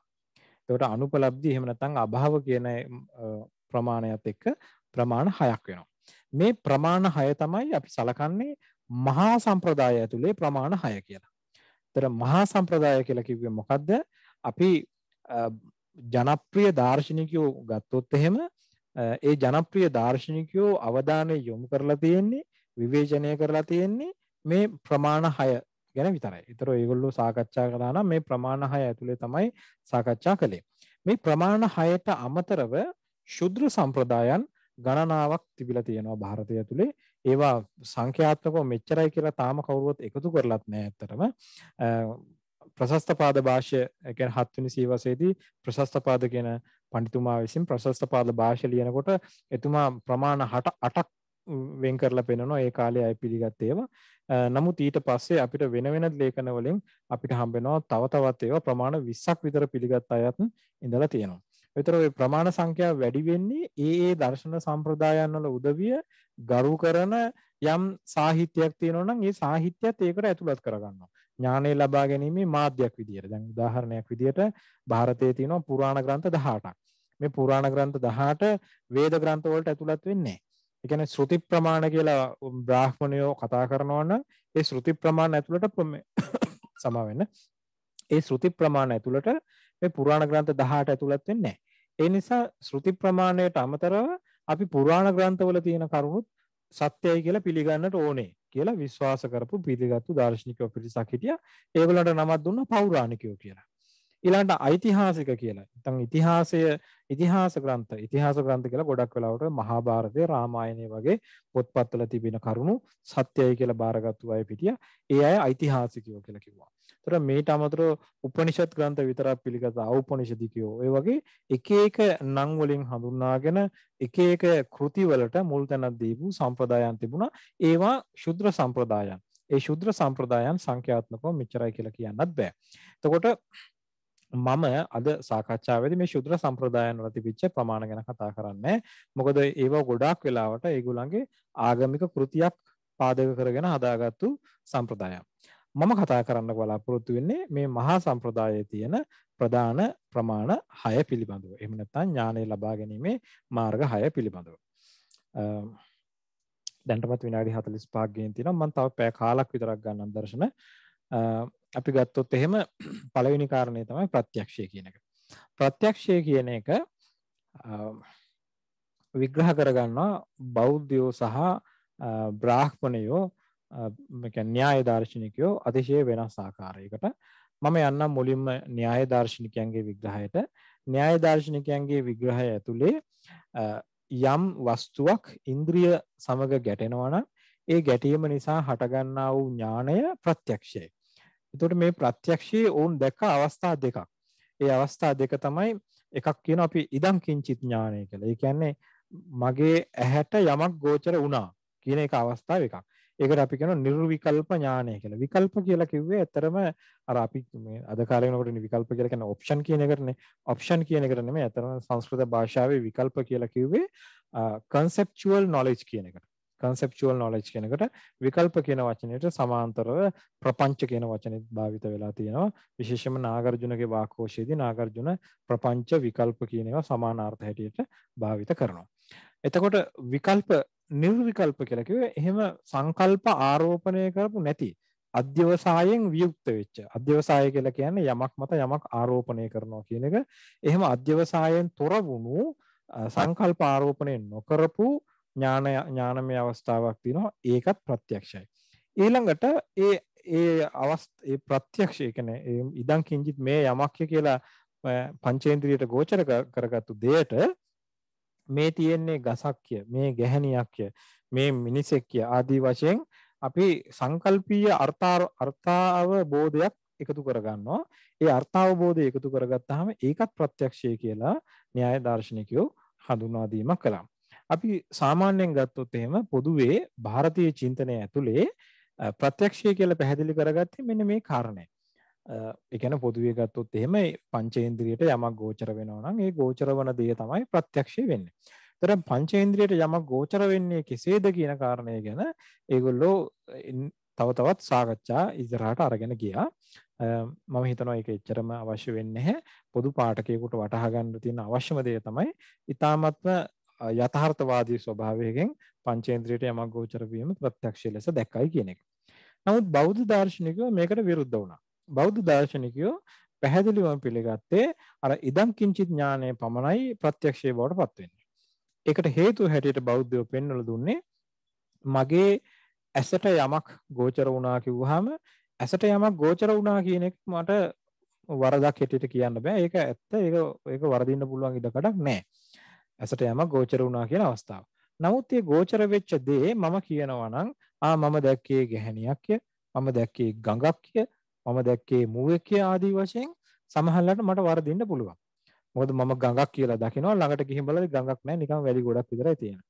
මම ඈත තියා දකිනවා කෙල්ලෙක් කියලා ළඟට ගිහින් බලද්දි අවුරුදු 45ක 50ක විතර ඇන්ටි කෙනෙක් ඉන්නේ. ඉතින් මෙන්න මේ විදිහට අර ප්‍රත්‍යක්ෂය කියන එක වරදින්නේ නැහැ. ඒ කියන්නේ මගේ ඇහැට යමක් ගෝචර වුණා කියන එක වරදින්නේ නැහැ. නමුත් ඒ ගෝචර වුණේ මොකද්ද කියලා කියනකොට ඒක ප්‍රත්‍යක්ෂයේ කොටසක් නෙමෙයි. බෞද්ධ දාර්ශනිකව පෙන්වලා දුන්නේ ඒක ඉන්ෆරෙන්ෂල් නොලෙජ්. ඒ කියන්නේ ඒක පිටිපස්සේ තියෙනවා මම పూర్වයේ ලැබපු අත්දැකීම.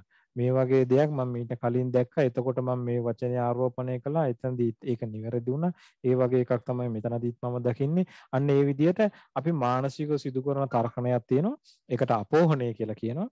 ඒ අපෝහණ තර්කණය සිදු කරලා තමයි සංකල්ප ආරෝපණය කරගන්නේ. ඒතර සංකල්ප ආරෝපණය කර ගැනීම බෞද්ධයෝ දැක්ක දෙවනි අදියරක් විදියට.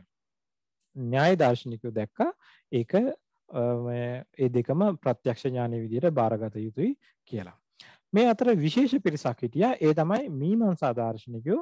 මීමන්සා දාර්ශනිකයෝ ප්‍රත්‍යක්ෂය ප්‍රාථමික ඥාන මූලාශ්‍රයක් ලෙස පිළිගන්න කැමතුනේ නැහැ.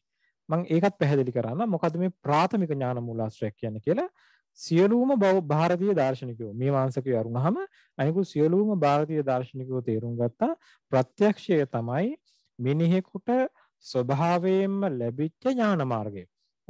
මිනිසෙක් ඉපදුනාට පස්සේ ඒ පුංචි දරුවෙක් හැටියට ඒ පුංචි දරුවා ලෝකය ටික ටික තේරුම් ගන්න පටන් ගන්න පංචේන්ද්‍රියට අනුව. ඔහුගේ ඇහැට ගෝචර වන දේ ඒ අනුව ඔහු ක්‍රියා කරනවා. ක්‍රියා කරාට පස්සේ ඒක හරියනකොට ඔහු ඒක දැනුමක් හැටියට වටහා ගන්නවා. ඊට පස්සේ නිතර නිතර ඒ ක්‍රියාවම නැවත නැවත කරලා තහවුරු කරගන්නවා. මේ විදිහට පංචේන්ද්‍රිය තමයි මිනිහෙකුට ස්වභාවයෙන්ම දැනුම ලබා ගැනීමේ මාධ්‍ය බවට පත් වෙන්නේ. ඒතර ඇහෙන් රූප ගන්නේ කොහොමද? කනෙන් ශබ්ද අහන්නේ කොහොමද කියලා අපි අමුතුවෙන් ළමයෙකුට උගන්වන්න ඕනේ නැහැ. ඒ ළමයාට ජෛවීය වශයෙන් කිසිදු ආබාධයක් නැත්නම් ඒ ළමයාගේ ඇස් කන් ආසාදිය හොඳට වැඩ කරනවා නම් ඒ ළමයාට ඉබේම වැටහෙනවා කොහොමද ඇහෙන් රූප ගන්න කියලා. කොහොමද කනෙන් ශබ්ද ගන්න කියලා. ඒක කවුරුත් ඉගෙනුවාට පස්සේ දෙන හැකියාවක් නෙමෙයි ඒක. ඒක ළමයාගේ උත්පත්තියත් එක්කම ළමයාට ලැබෙන හැකියාවක්. ඒතර මේ ප්‍රත්‍යක්ෂ කිරීමේ හැකියාව තමයි මිනිහෙකුගේ ස්වභාවිකවම ලැබෙන ඥාන මූලාශ්‍රය කියලා සියලුම දාර්ශනිකයෝ ඒකමතිකව පිළිගත්ත ඒ තමයි ප්‍රාථමික ඥාන මූලාශ්‍රය. එතකොට ප්‍රාථමිකයි කියන්නේ ඇයි? අනිකුත් සියලුම ඥාන මූලාශ්‍ර අපි ඒක මත පදනම් වෙලා ගන්නෙ. අපි භාෂාව වේවා අනිකුත් තොරතුරු වෙනත් තොරතුරු වේවා ඒ සියල්ල අපි අර ප්‍රත්‍යක්ෂ ඥාණයෙන් ගත්තු දේ මත පදනම් වෙලා තමයි ගන්නෙ. එහෙම තමයි ඒගොල්ලෝ හිතුවේ. නමුත් මීමාංසා දාර්ශනිකයෝ ඊට වඩා වෙනස් විදියට හිතුවේ. මීමාංසා දාර්ශනිකයෝ කල්පනා කළේ මෙහෙමයි. ඒගොල්ලෝ කියන්නේ ප්‍රත්‍යක්ෂයෙන් නිවැරදි ඥානයක් ලැබෙනවා කියලා අපිට තහවුරු කරගන්න බෑ. අපි තහවුරු කරගන්න දෙවනියට පොඩි පරීක්ෂණයක් කරන්න ඕනේ. ඒ කියන්නේ කොටින්ම කියනවා නම් අර මම මුලින් කිව්වා වගේ මේ මම මේ දැක්කේ ගහක්ද මම මේ දැක්කේ ගඟක්ද කියලා ප්‍රත්‍යක්ෂයෙන් වටහා ගන්න බෑ. ප්‍රත්‍යක්ෂයේ ඕනෑම මොහොතක අපිව මුලාවට පත් කරන්න ඉඩ තියෙනවා. ඒතර අපිට සිද්ධ වෙනවා දෙවනි වතාවට ගිහිල්ලා ළඟට ගිහිල්ලා ඒක බලන්න අත්දා බලන්න ඒකත් එක්ක යම් ආකාරයක ක්‍රියාවක නිරත වෙන්න. ඒ නිරත වීමත් එක්ක තමයි අපි තහවුරු කරගන්නේ මේක අපි දැකපු දෙයම තමයි කියලා. එතන මේ නිසා ප්‍රත්‍යක්ෂය කියන එක හැමතිස්සෙම වෙරිෆිකේෂන් එකක්. එහෙම නැත්නම් තහවුරු කිරීමක් අපේක්ෂා කරන ඥානයක්. මේ තහවුරු කිරීමක් අපේක්ෂා කරන ඥානයක් කොහොමද ප්‍රාථමික ඥානයක් වෙන්නේ? එහෙනම් එහෙම ප්‍රාථමික ඥානයක් වෙන්න බෑ. එහෙම තහවුරු කිරීමක් අවශ්‍ය නැති ඥාන සම්භාරයක් තමයි වේද ග්‍රන්ථවල නැත්නම් ආගමික ග්‍රන්ථවල ලියා තබන්නේ. එතන තියෙන්නේ සුද්ධ වූ ඥානයක්. මොකද ඒ ඍෂිවරු දිවසින් දැකලා එහෙම නැත්නම් දෙවිවරු ඇවිල්ලා කතා කරලා කියලා ඒ ලබාගත් සුද්ධ වූ ඥානයක්. ඒ නිසා ඒ පොත්පත්වල තියෙන ඥානය තමයි ඒක ආගමික ග්‍රන්ථවල තියෙන ඥානය තමයි ප්‍රාථමික ඥානය වෙන්නේ. ප්‍රත්‍යක්ෂය කියන එක ද්විතීයික ඥානයක්. එහෙම තමයි හැඳින්වුවේ. ඉතින් ඒ විදිහට විග්‍රහයක් තිබුණා මීමාංසකයන්ගේ. ඊළඟට අපි ගත්තොත් එහෙම දෙවෙනි ඥාන මාර්ගයේ අනුමානය. අනුමානය ඥාන මාර්ගයක් විදිහට චාර්වාක දාර්ශනිකයෝ එහෙම නැත්නම් භෞතික දාර්ශනිකයෝ බාරගත්තේ නැහැ. ඇත්තටම චාර්වාක ආදීන්ගේ ප්‍රශ්නේ වෙලා තිබුණේ ඔවුන් ඇත්තටම අනුමානයට විරුද්ධ වුණා නෙමෙයි. අනුමානයට විරුද්ධ වුණා නෙමෙයි. උතන ප්‍රශ්නේ වෙලා තිබුණේ චාර්වාකයන් කල්පනා කළා මේ භෞතික ලෝකයෙන් එහාට ගිහිල්ලා දෙයියෝ ඉන්නවා, එතනින් ගියාම අපායවල් තියෙනවා, දිව්‍ය ලෝක තියෙනවා. මේවා කිසි දෙයක් මිනිසුන්ට ප්‍රත්‍යක්ෂ කරන්න බැරි දේවල්.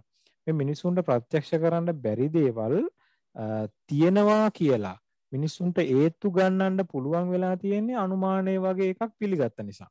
ඒතර අනුමානය කියන්නේ ඇත්තටම මිනිසුන්ව රවට්ටන්න හදපු එකක් බලන් යද්දී කියලා ඒගොල්ලෝ අනුමානයේ තියෙන අර කියන දල ස්වභාවයට පහර ගෙල්ල කිරීමක් කළා.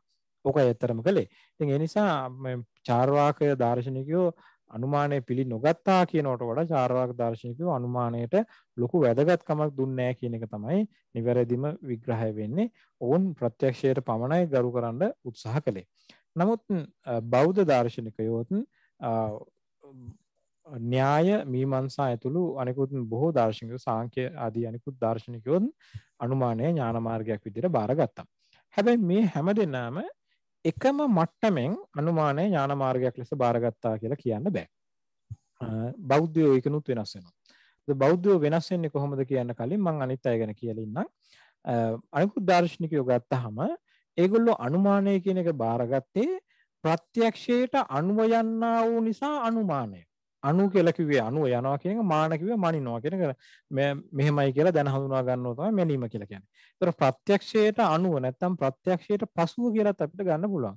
ඒතර යම් කිසි දෙයක් අපි ප්‍රත්‍යක්ෂ ඥානයකින් ලබා ගන්නවාද ඒ ප්‍රත්‍යක්ෂ ඥානයෙන් ලබා ගත්තා වූ දෙයට අනුකූලව අපි යම් කිසි දෙයක් භාෂා මාධ්‍යයෙන් උපයෝගී භාෂා මාධ්‍යයෙන් දැනගන්නවා නම් ඒක අනුමානයක් බවට පත් වෙනවා. ඒතර එහෙම තමයි ඒගොල්ලෝ විග්‍රහ කරේ. නමුත් මේ බෞද්ධ දාර්ශනිකයෝ උතන්දී වෙනසකට එනවා. බෞද්ධ දාර්ශනිකයෝ ඔය විග්‍රහයට කැමති වෙන්නේ නැහැ. ඒගොල්ලෝ කියනවා ප්‍රත්‍යක්ෂයෙන් ලබන ඥානයයි භාෂාවෙන් ලබන ඥානයයි දෙකක්. මට හොඳට මතකයි දැන් ඔක අතර මගේ ගුරුතුමිය වුණත් මට පැහැදිලි කරලා දීපත් උදාහරණය තමයි දැන් ඓශ්වර්යා ළඟ ඉන්නකොට ඓශ්වර්යාගෙන් ගන්න තියෙන ප්‍රයෝජනයයි ඓශ්වර්යාගේ ඡායාරූපයක් දිහා බලාගෙන ගන්න ප්‍රයෝජනයි දෙකක්. ඉතින් මේ ඒ දෙක එකක් වෙන්නේ නැහැ කියලා ශෛලජා බාපට් කියලා තාම වයෝවෘද්ධ බ්‍රාහ්මණ ස්ත්‍රියක් ඇය බ්‍රාහ්මණ පඬිවරියක් ඇය තමයි මට ඉගැන්වුවේ. ඉතින් මේ බෞද්ධ තර්ක ශාස්ත්‍රය ඉගැන්වුවේ ඇය එදා ඒ කතාවේ එහෙම කියද්දි ඉතින් මටත් අතරම hina ගියා මේ ඇය මාරම දෙයක් අදහස් කළා එකෙන්. ඉතින් ඇත්තටම භාෂාවයි ප්‍රත්‍යක්ෂය කියන දෙකේ අතර ඔය කියන සියුම් වෙනස තියෙනවා. ඒ කියන්නේ ගින්න කියන වචනේ මට ඇහෙනකොට මට ගින්න පිළිබඳ යම් සංකල්පීය රාමුවක් පැවෙනවා. හැබැයි ඒ සංකල්පීය රාමුව ඇතුලේ මට මැවෙන්නේ නැති දෙයක් තියෙනවා. ඒ තමයි මම මොකද්ද එකෙන් ගන්න ප්‍රයෝජනය කියන එක. මට ගින්න කියන වචනේ ඇහෙනකොට මගේ ඔළුවට එන්නේ නැහැ මම මේ ගින්නෙන් ගන්න ප්‍රයෝජනය මොකද්ද කියලා. නමුත් මා ඉදිරියේ ගින්න ප්‍රත්‍යක්ෂව පේන්න තියෙනවා නම් මට ඒකත් එක්ක දැනෙනවා මේ ගින්න කියලා කියන ඥාණයට අමතරව මේ ගින්නෙන් මට ගන්න පුළුවන් වැඩේ මොකද්ද කියලා. සිගරට් එකක් පත්තු කරගන්න පුළුවන්ද? කුකුලේ ක්‍රෝස් කරගන්න පුළුවන්ද? එහෙම නැත්නම් සීතලට රස්නේ උණුසුම ලබා ගන්න පුළුවන්ද? මේ ආදී මේ සියල්ල මට අරකට එක්ක දැනෙනවා. ඒ අවබෝධයත් මට එනවා. ඔන්න ඔය කියන ද්විතීයික අවබෝධය, ඒ කියන්නේ ක්‍රියාත්මක වෙන්න ඕනේ කියන අවබෝධය මට එන්නේ නැහැ ගින්න කියන වචනේ ඇහෙනකොට. ඒතර ගින්න කියන වචනේ ඇහෙනකොට මට ඒකත් එක්ක එනවා වෙනස් ආකාරයක අවබෝධයක්. ඒ තමයි එම වචනය කුමන සන්දර්භයක මම භාවිත කළ යුතුද? වාක්‍යයක යොදනවා නම් ඒක නාම පදයක් ලෙස භාවිත කරනවද? ක්‍රියාපදයක් ලෙස භාවිත කරනවද? ඒකට දාන්න පුළුවන් නාම විශේෂණ මොනවද? ක්‍රියා විශේෂණ මොනවද? අන්න එහෙම දැනුමක් මට එනවා ගින්න කියන වචනේ ඇහෙනකොට. එතකොට මට මේ දෙකෙන් එන්නේ දෙආකාරයක දැනුම් දෙකක්. ඉතින් මේ දෙආකාරයක දැනුම නිසා බෞද්ධ දාර්ශනිකයෝ බොහොම පැහැදිලිව කිව්වා අනුමානය කියන එක ප්‍රත්‍යක්ෂයට අනුකූලව සිද්ධ වෙන එකක් නෙමෙයි. ඒක වෙනම ඥාන මාර්ගයක්. ප්‍රත්‍යක්ෂය කියන්නේ වෙනම ඥාන මාර්ගයක්. ඒතර මේ දෙකක්. මොකද මේ දෙකෙන් ලබන්නා වූ ඥානය වර්ග දෙකක්. කියලා බෞද්ධයෝ බොහොම පැහැදිලිවම ඒක දෙකකට කැඩුවා. නමුත් අනිකුත් දාර්ශනිකයෝ නිරන්තරයෙන් ඒකට එරෙහිව තර්ක කළා. ඔවුන් ඊට වඩා රියලිස්ටික් තැනක ඉඳන් කතා කළේ. අපි කියන්නේ බෞද්ධයෝ එක්තරා ආකාරයකට නොමිනලිස්ට් අප්‍රෝච් එකක් නාම මාත්‍රවාදී එළඹුමකට ගියා. ඒ නාම මාත්‍රවාදී එළඹුම නිසා ඒගොල්ලෝ එහෙම කතා කළා. ඉතින් ඒවා කොයිකද හරි ගියේ, කවුද දිනුවේ, කවුද වැඩියෙන් වාද කළේ, ඒවා මම හිතනවා මේක අනවශ්‍ය සාකච්ඡාවක්. එහෙම කළොත් මම කරුණු වශයෙන් පැහැදිලි කරගෙන යන්නම්. මේ විදියට අනුමානය කියන එක ඥාන මාර්ගයක් ලෙස බාරගත්තාට ඒකෙත් යම් යම් වෙනස්කම් තිබුණා. ඊළඟට ශාබ්ද කියන ඥාන මාර්ගය. ශාබ්ද කියන ඥාන මාර්ගයේ වේදාන්ත, සාංඛ්‍ය, මීමාංසා ආදී බොහෝ දර්ශන සම්ප්‍රදායන් බාරගත්තා. බෞද්ධයෝ වක්‍රව බාරගත්තා කියලා කියන්න පුළුවන්. හැබැයි බෞද්ධයෝ ශාබ්ද කියලා ඥාන මාර්ගයක් බාරගත්තේ නැහැ. කියන්නේ ප්‍රසිද්ධ අවකාශය තුල බාරගත්තේ නැහැ. මොකද ඔවුන් එය අනුමානයේ කොටසක් හැටියට දැක්කා. මොකද්ද මේ ශාබ්ද කියලා කියන්නේ? ශාබ්ද කියන එක දැන් න්‍යාය දාර්ශනිකයන්ට අනුව ගත්තොත් එහෙම ආප්ත වාක්‍ය. ඒ කියන්නේ යම් සමහර පුද්ගලයෝ ඉන්නවා ඒ අය දැනුමෙන් අතිශය සන්නද්ධයි. ඒ බඳු සන්නද්ධ දැනුමක් ඇති පිරිසකගේ වචන අපි පිළිගන්නට ඕනේ. ඒගොල්ලෝ යමක් කියන්නේ සෑහෙන හිතලා කල්පනා කරලා මේ මිනිස්සුන්ව රවට්ටන්න මෝඩ කතා කියන්නේ. මේ ඇත්තටම කතා කරන්නේ මේ ඍෂිවරු බුදුවරු වගේ අය ගැන. ඇයි එහෙම කියන්නේ? ඇත්තටම බුදුහාමුදුරුවෝ වේවා වෙනත් ඍෂිවරයෙක් ගත්තත් ඒගොල්ලෝ මේ අද තියෙන තත්ත්වයට එක සංසන්දනය කරලා බලන්න එපා. මොකද ඒ අය මේ කිසිසේත්ම ලාභ ප්‍රයෝජන අපේක්ෂාවෙන් උයන් වතු අපේක්ෂා කරගෙන එහෙම නැත්නම් මහා විශාල විහෙර විහාර හදලා දෙයි කියලා ඒවා අපේක්ෂා කරගෙන බණ කියපු ධර්ම දේශනා කරපු එහෙම කී ඇවිදපු පිරිසක් නෙමෙයි. ඒ අය නිස්සරණ අධ්‍යාසයෙන්ම සියල්ල කැප කරපු සියල්ල අතහැරලා දාපු ලෝක සත්‍යය වෙත මහා කරුණාවෙන් යුතුව තමන්ගේ චින්තනය ව්‍යාප්ත කරන්න උත්සාහ කරපු පිරිසක් ඒ කාලේ හිටියා. ඒතර ඒ නිසා එහෙම මිනිස්සෙකුගේ වචන බාර ගන්න එක සුදුසුයි කියන එක තමයි මේකෙන් කිව්වේ. ඊළඟට මේකෙන් තව එකක් අදහස් කළා න්‍යාය දාර්ශනිකයෝ. ඒ තමයි එක්ස්පර්ටයිස්ඩ් නොලෙජ් නැත්නම් මේ ප්‍රවීණයන්ගේ දැනුම කියන එක. දැන් අපි හැමෝටම විද්‍යාඥයෝ වෙන්න බෑ. අපි හැමෝම සෑම පර්යේෂණයක්ම අපිම කරගෙන අපිම පිළිගන්න හදනවා නම් ඒක අපිට කරගන්න බෑ. ඒ නිසා ඒ වගේ වෙලාවට ඒ පර්යේෂණය කරපු ඒ පිළිබඳව ප්‍රවීණ විද්‍යාඥයෙක් කවුරු හරි යමක් කිව්වා නම් අපි ඒක බාර අරගෙන නිකන් ඉන්නවා. ඉතින් අන්න ඒ විදිහට අපිට ප්‍රායෝගිකව අනිත් අයගේ මේ දේවල් බාර ගන්න සිද්ධ වෙනවා. එහෙම ඒ අයගේ ඒ වගේ ප්‍රවීණයන්ගේ වචන එහෙම නැත්නම් අර වගේ ඍෂිවරු ශාස්ත්‍රූවරුන්ගේ වචන බාර ගන්න ඕනේ නිවැරදි සත්‍ය හැටියට. ඒකත් නිවැරදි ඥානය ලබා දීමේ මාර්ගයක් කියලා තර්ක විතර්ක කළා. එතකොට බෞද්ධයෝ මේකට විරුද්ධ වුණා. බෞද්ධයෝ විරුද්ධ වුණේ මොකුත් නෙමෙයි. අර බුදුහාමුදුරුවෝ කියපු කාරණේට තමයි. ඒ තමයි ඕනෑම පුද්ගලයෙක් හිතාගෙන ඉන්න පුළුවන් තමන් ප්‍රවීණයෙක් නැත්නම් තමන් පිරිසිදු දාර්ශනිකයෙක් කියලා. ඒ කියන්නේ තවත් සරලව කියනවා නම් කිසියම් මිනිසෙක්ට අර උයන් වතුවාදී පිළිබඳව ලාභ සත්කාර පිළිබඳව කිසිදු ඇලීමක් නැති වෙන්න පුළුවන්. නමුත් ඔහු මානසික රෝගියෙක් වෙන්න පුළුවන්. ඔහු මානසික රෝගියෙක් නිසා ඔහු හිතන් ඉන්නවා වෙන්න පුළුවන් මම බුදු වෙලා ඉන්නේ මම රහත් වෙලා ඉන්නේ. එයාට ඇත්තටම කිසිම හැඟීමක් නැහැ. එයා නිස්සරණද්දාසයෙන් තමයි තාම කැමැත්තෙන් පරෝපකාර චින්තාවෙන් තමයි ලෝකයට ධර්ම දේශනා කරන්නේ. හැබැයි එයා පිස්සෙක්. එයා මානසික රෝගියෙක්. ඒතර ඒ නිසා එයා කියන දේ වරදින්න පුළුවන්. ඉතින් ඒ නිසා කිසිම පුද්ගලයෙකුගේ වාක්‍යයක් විමර්ශනය කිරීමකින් තොරව බාර ගන්න එපා කියන එක තමයි බෞද්ධයන්ගේ නිරන්තර තර්කය වුණේ. ඊළඟට මේ අය තව භාවිත කළා ඥාන මාර්ගයක්. ඒ තමයි උපමාන කියන ඥාන මාර්ගය. මේ උපමාන කියන ඥාන මාර්ගය මම පහුගිය වතාවේදීත් පැහැදිලි කිරීමක් කළා. මම හිතන්නේ මේ think tank එකේදී නෙමෙයි මම මේ පැහැදිලි කිරීම කළේ. මම බෞද්ධ මනෝවිශ්ලේෂණය පිළිබඳ දේශනයක් කළා පහුගිය දවසක. එතනදී මම පැහැදිලි කිරීමක් කළා මේ උපමාන කියන ඥාන මාර්ගය ගැන. මම ඒක නැවත අපුසරයක් කියන්නම් මෙතන ඉන්නේ වෙනත් පාඨක පිරිසක් නිසා. උපමාන කියලා කියන්නේ සංසන්දනාත්මකව අපිට ඥානය ලබා ගන්න පුළුවන් වෙනවා. සංසන්දනය කිරීම ඥානය ලබා ගැනීමේ මාර්ගයක්. ඒ කියන්නේ තවත් සරලව කියනවා නම් දැන් කිසියම් මිනිස්සෙක් අපි හිතමුකෝ බටහිර චින්තනයක් ඇතුලේ හැදිලා වැඩින පුද්ගලයෙක් කියලා. ඒකට ඒ බටහිර චින්තනයක් ඇතුලේ හැදිලා වැඩෙන පුද්ගලයෙකුට පෙරදිග චින්තනය එකපාරට කියලා දෙන්න බෑ.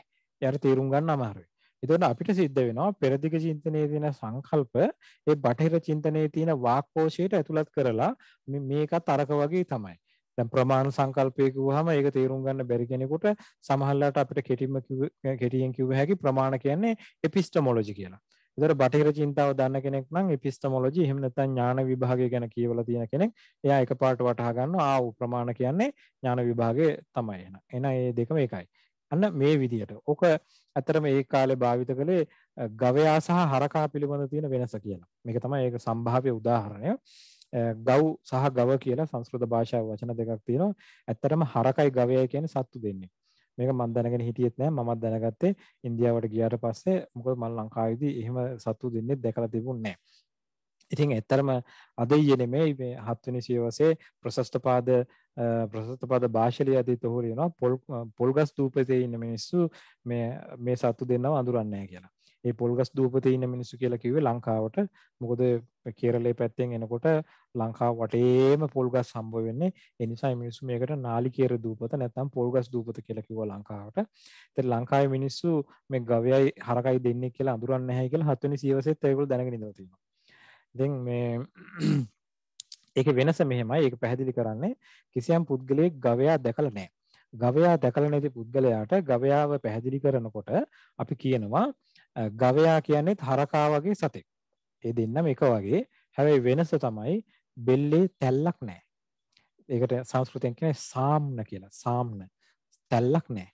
මේ තැල්ල නැහැ. ඒතකොට මේ විග්‍රහය දැනගත්තාම කිසියම් පුද්ගලයෙක් කැලෑවට යද්දී හරකෙක් වගේ සතෙක් දකිනවා.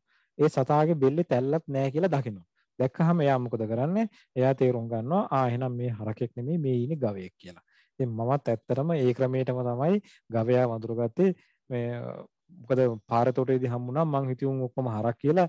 ඊට පස්සේ බලන් යද්දී අම්මා මේ සතුන්ගේ මේ බෙල්ලේ තැල්ල නැහැ කියලා. ඊට පස්සේ තමයි මම තේරුම් ගත්තේ එහෙනම් මේ හරක් නෙමෙයි මේ ඉන්නේ මේ ගවයෝ කියලා. මම ඇත්තටම මවිතයටපත් වුණා. නමුත් කොහොම හරි මේක ඥාන මාර්ගයක්. ඒ කියන්නේ අපි නොදන්නා දෙයක් පැහැදිලි කිරීමේදී දන්නා දෙයක් සමග සංසන්දනය කරන්න පුළුවන්. එහෙම සංසන්දනය කිරීම උපමාන කියන ඥාන මාර්ගයේ හැටියට ඔවුන් හැඳින්වනවා. නමුත් බෞද්ධයෝ සහ වෛශේෂිකයෝ මේකට විරුද්ධ වුණා. ඒගොල්ලෝ දෙකොල්ලම එකම විදිහට පැහැදිලි කළේ මේක අනුමානයේ නැත්තම් භාෂාවෙන් ඥානය ලබා ගැනීමේ තවත් එක්තරා උපක්‍රමයක් මිසක වෙනම ඥාන මාර්ගයක් නෙමෙයි කියලා. ඊළඟට ඒගොල්ලෝ භාවිත කළා මම හිතන්නේ කාලය ටිකක් වැඩිපුර යනවා දර්ශනකමක් නෑ නේද? හරි. ඊළඟට ඥාන මාර්ගයක් වශයෙන් ගත්තොත් එහෙම අර්ථාපත්ති කියන ඥාන මාර්ගය. අර්ථාපත්ති කියලා කියන්නේ ඒකත් එක්තරා ආකාරයක මේ අනුමාන කිරීම නැත්නම් තර්ක කිරීමේ එක්තරා ක්‍රමයක්. ඒක පීනෝ දේවදත්තෝ දිවාන බුන්ති. එහෙම කිව්වේ මේ මහත දේවදත්තයා දවල්ට කන්නේ. මහත දේවදත්තයා දවල්ට කන්නේ කියන්නේ මේ දේවදත්ත කියන වචනේ හරි සුන්දර වචනයක්. මේ මොකද දේවදත්ත කියලා කියන ලස්සන වචනයක්. දෙවියන් විසින් දුන්නා වූ කියන එකයි දේවදත්ත කියලා කියන්නේ. නමුත් අර බෞද්ධ සම්ප්‍රදායේ අපිට පුරුදු වෙලා තියෙන්නේ දේවදත්ත කිව්වහම අපිට මතක් වෙන්නේ එක්තරා ආකාරයක සතුරෙක්ව. ඒ නිසා දේවදත්ත කියන වචනේත් එක්ක අපිට නිෂේධාර්ථයක් එන්නේ. නමුත් ಭಾರತೀಯ සම්ප්‍රදාය ඇතුලේ තියෙනවා කිසියම් පුරුද්දක්. ඔවුන් ව්‍යාකරණ සම්ප්‍රදාය වේවා න්‍යාය සම්ප්‍රදාය වේවා උදාහරණ ගන්නකොට අර කවුරු හරි මිනිස්සෙක් නැත්නම් එක්තරා පුද්ගලයෙක් කියලා කියනකොට එක්තරා පුද්ගලයෙක් කියලා කියන්නේ නැතුව එයාට නමක් දෙනවා දේවදත්ත කියලා. එහෙම සම්ප්‍රදායක් ಭಾರತයේ තිබිලා තියෙනවා. මේක ටිකක් සුවිශේෂී කාරණයක් මතක තියාගන්න ඕනේ. ඒ නිසා මේ දේවදත්ත කියලා කියන්නේ අහවල් දේවදත්ත කියලා කියන්නේ මේ කවුරු හරි මිනිස්සෙක්. ඒතර කවුරු හරි මිනිස්සෙක් වෙනුවෙන් තමයි මේ දේවදත්ත කියලා කියන්නේ. ඒතර පීනෝ දේවදත්තෝ දිවාන බුන්ති කියලා කියන්නේ මහත දේවදත්තයා දවල්ට කන්නේ. ඒතර ඔහු මහතයි නම් ඔහු දවල්ට කන්නේත් නැත්නම් අනුමානයක් ඇති කරගන්නවා. එහෙනම් එයා රැයට කනවා. තස්මාත් සහ රාත්‍රව බුන්තේ. ඒ නිසා එයා රැයට කනවා කියලා. ඒතර එයා රැයට කනවා කියන එක ඒ වාක්‍ය ඇතුලේ නැහැ. නමුත් ඒ වාක්‍ය ඇතුලෙන් ඒක උකහා ගන්න පුළුවන්. මෙන්න මේ විදියට අපි යම්කිසි වාක්‍යයක් කිව්වහම ඒ වාක්‍යයෙන් නොකියවෙන අර්ථයක් කියවෙනවා.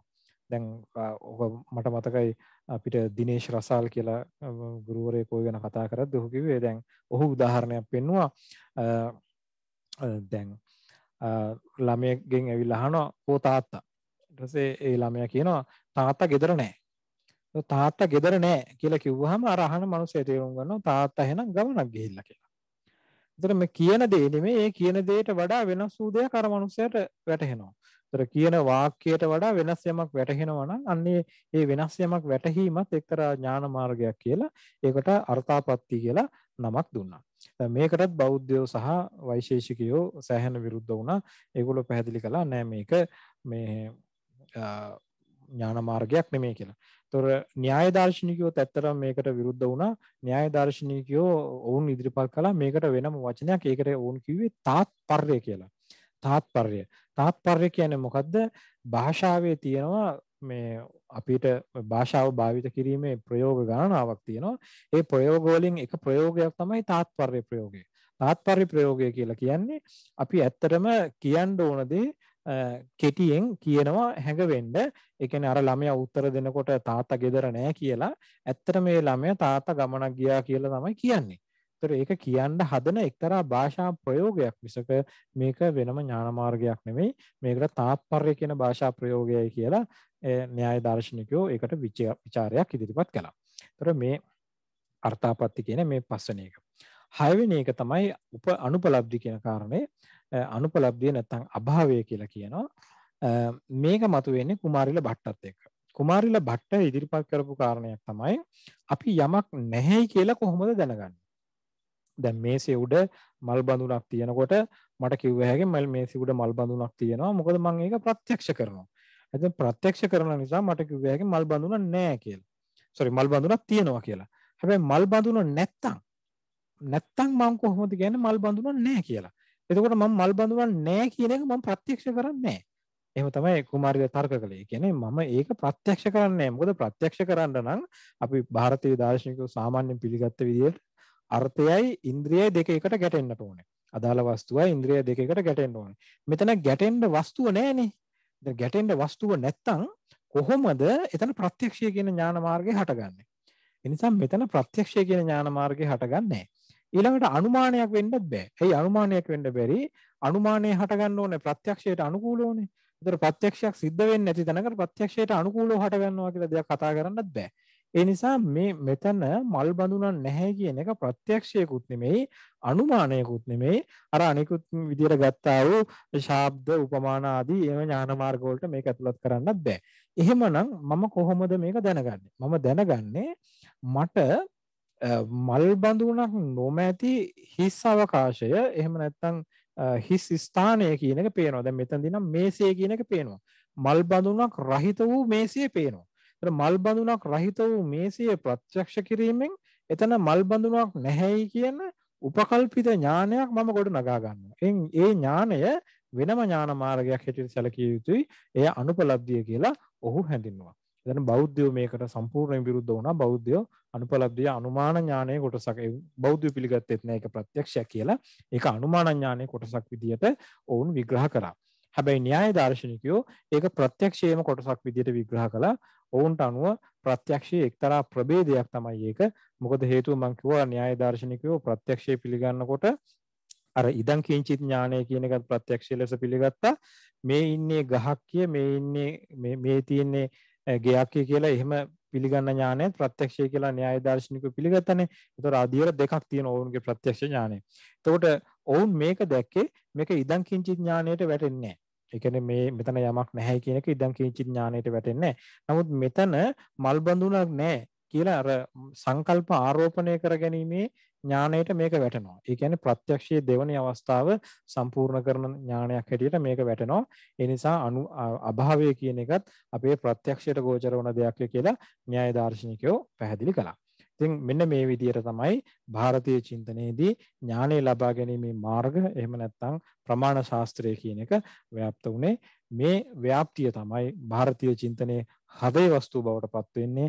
ඒ අනුව තමයි ඔවුන්ගේ චින්තන ධාරාවන් අපිට අන්ලොක් කරගන්නට එහෙම නැත්නම් දිගහැර ගන්නට පුළුවන් වෙන්නේ. ඉතින් මෙපමණයි අද මම කතා කරන්නට බලාපොරොත්තු වෙන්නේ. කාලය වැඩිපුර ගත්තාට අතිශයින්ම සමා වෙනට කියලා ඉල්ලා සිටිනවා. දර්ශන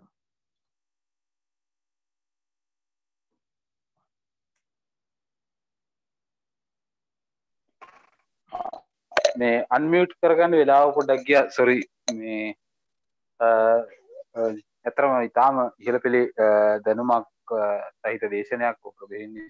ස්තුතියි. මොකද මේ සෑහෙන දේවල් කතා කරුණා සහ ගොඩක් දේවල් ඉගෙන ගත්තා. මේ මම හිතන්නේ දැන් අපිට ප්‍රශ්න සහ උත්තර වලට යන්න පුළුවන්. මේ ඕනෑම කෙනෙකුට ප්‍රශ්න කරන්න පුළුවන්.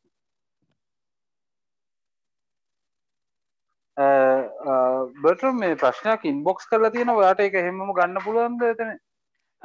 මුල්ම සාකච්ඡාවකදී කියවුණා බෞද්ධ දර්ශනය කියන එක නොසුදුසුයි. මොකද බුදුහාමුදුරුවෝ දැනුමට විරුද්ධයි කියලා. මේ සම්බන්ධව ටිකක් පැහැදිලි කරන්න පුළුවන්ද? මට ඒකේ පසුබිම මම දන්නේ මම හිතනවා මම නෙමෙයි ඒක කිව්වේ කියලා. පොඩ්ඩක් මට පසුබිම පැහැදිලි කළොත් මට හිතාගත්ත හැකි මොකක්ද ඒක කියලා. මේ ප්‍රභාත් මේ දර්ශන වාට පුළුවන් නම් මට පොඩ්ඩක් කියන්න.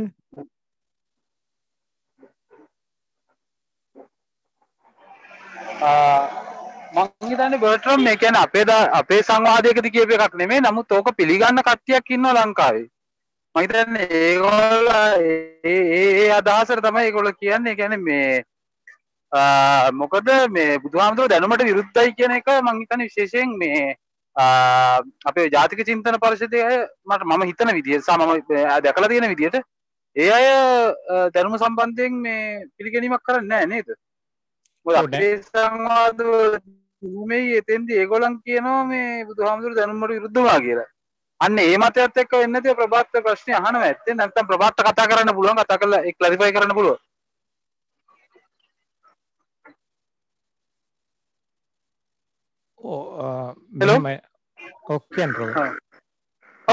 නෑ මම කතා කළේ මේ ඔබතුමාගේ උත්තරේ දෙන්න. හරි මම කියන්නම් මෙහෙම. දැන් ඇත්තටම පළවෙනි කාරණේ තමයි දැන් වෙනත් සන්දර්භයක සාකච්ඡා වෙච්ච දෙයක් මම කැමති නෑ ඇත්තටම එහෙම මේ විග්‍රහයකට ලක් කරන්න. ඒක අර අපි සරල වචන වලින් කියනවනේ පාළු ගෙවල වළම් බිඳිනවා වගේ වැඩක් වෙනවා. ඒක එක පැත්තක්. අනිත් පැත්තෙන් මේ දැන් මම ඇත්තටම දන්නේ නැහැනේ මේ ඒ අය ඒ චින්තන පරිශ්‍රය තුළ හරි කොතනක හරි ඒ අය මේ ඒ එහෙම කියන්නේ කියලා මොකද ඒ අය සමහරවිට දර්ශනීය කියන වචනය දැනුම කියන වචනය භාවිත කරන්නේ මම භාවිත කරනවට වඩා වෙනස් තේරුමකින් වෙන්න පුළුවන්. එතකොට ඒ අය ඇත්තටම මේ සඳහා ඉදිරිපත් කරන හේතුව මොකක්ද කියලා දැනගත්තොත් තමයි මට ඇත්තටම මේකට උත්තරයක් දෙන්න පුළුවන්.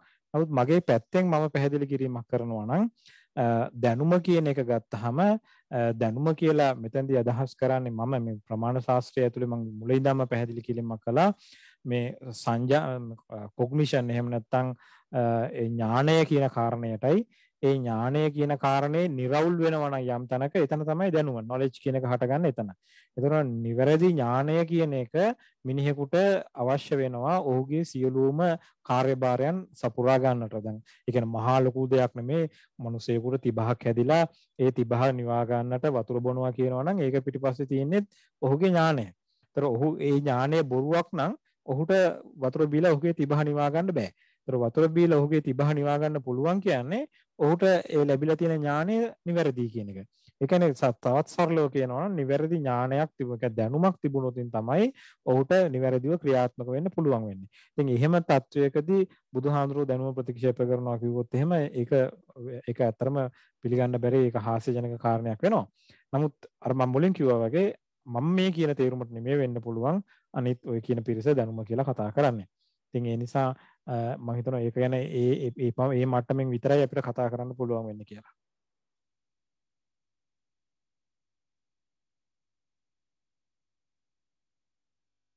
එතන අර උත්තරයක් පුළුවන් එකේ එළිය ගන්න.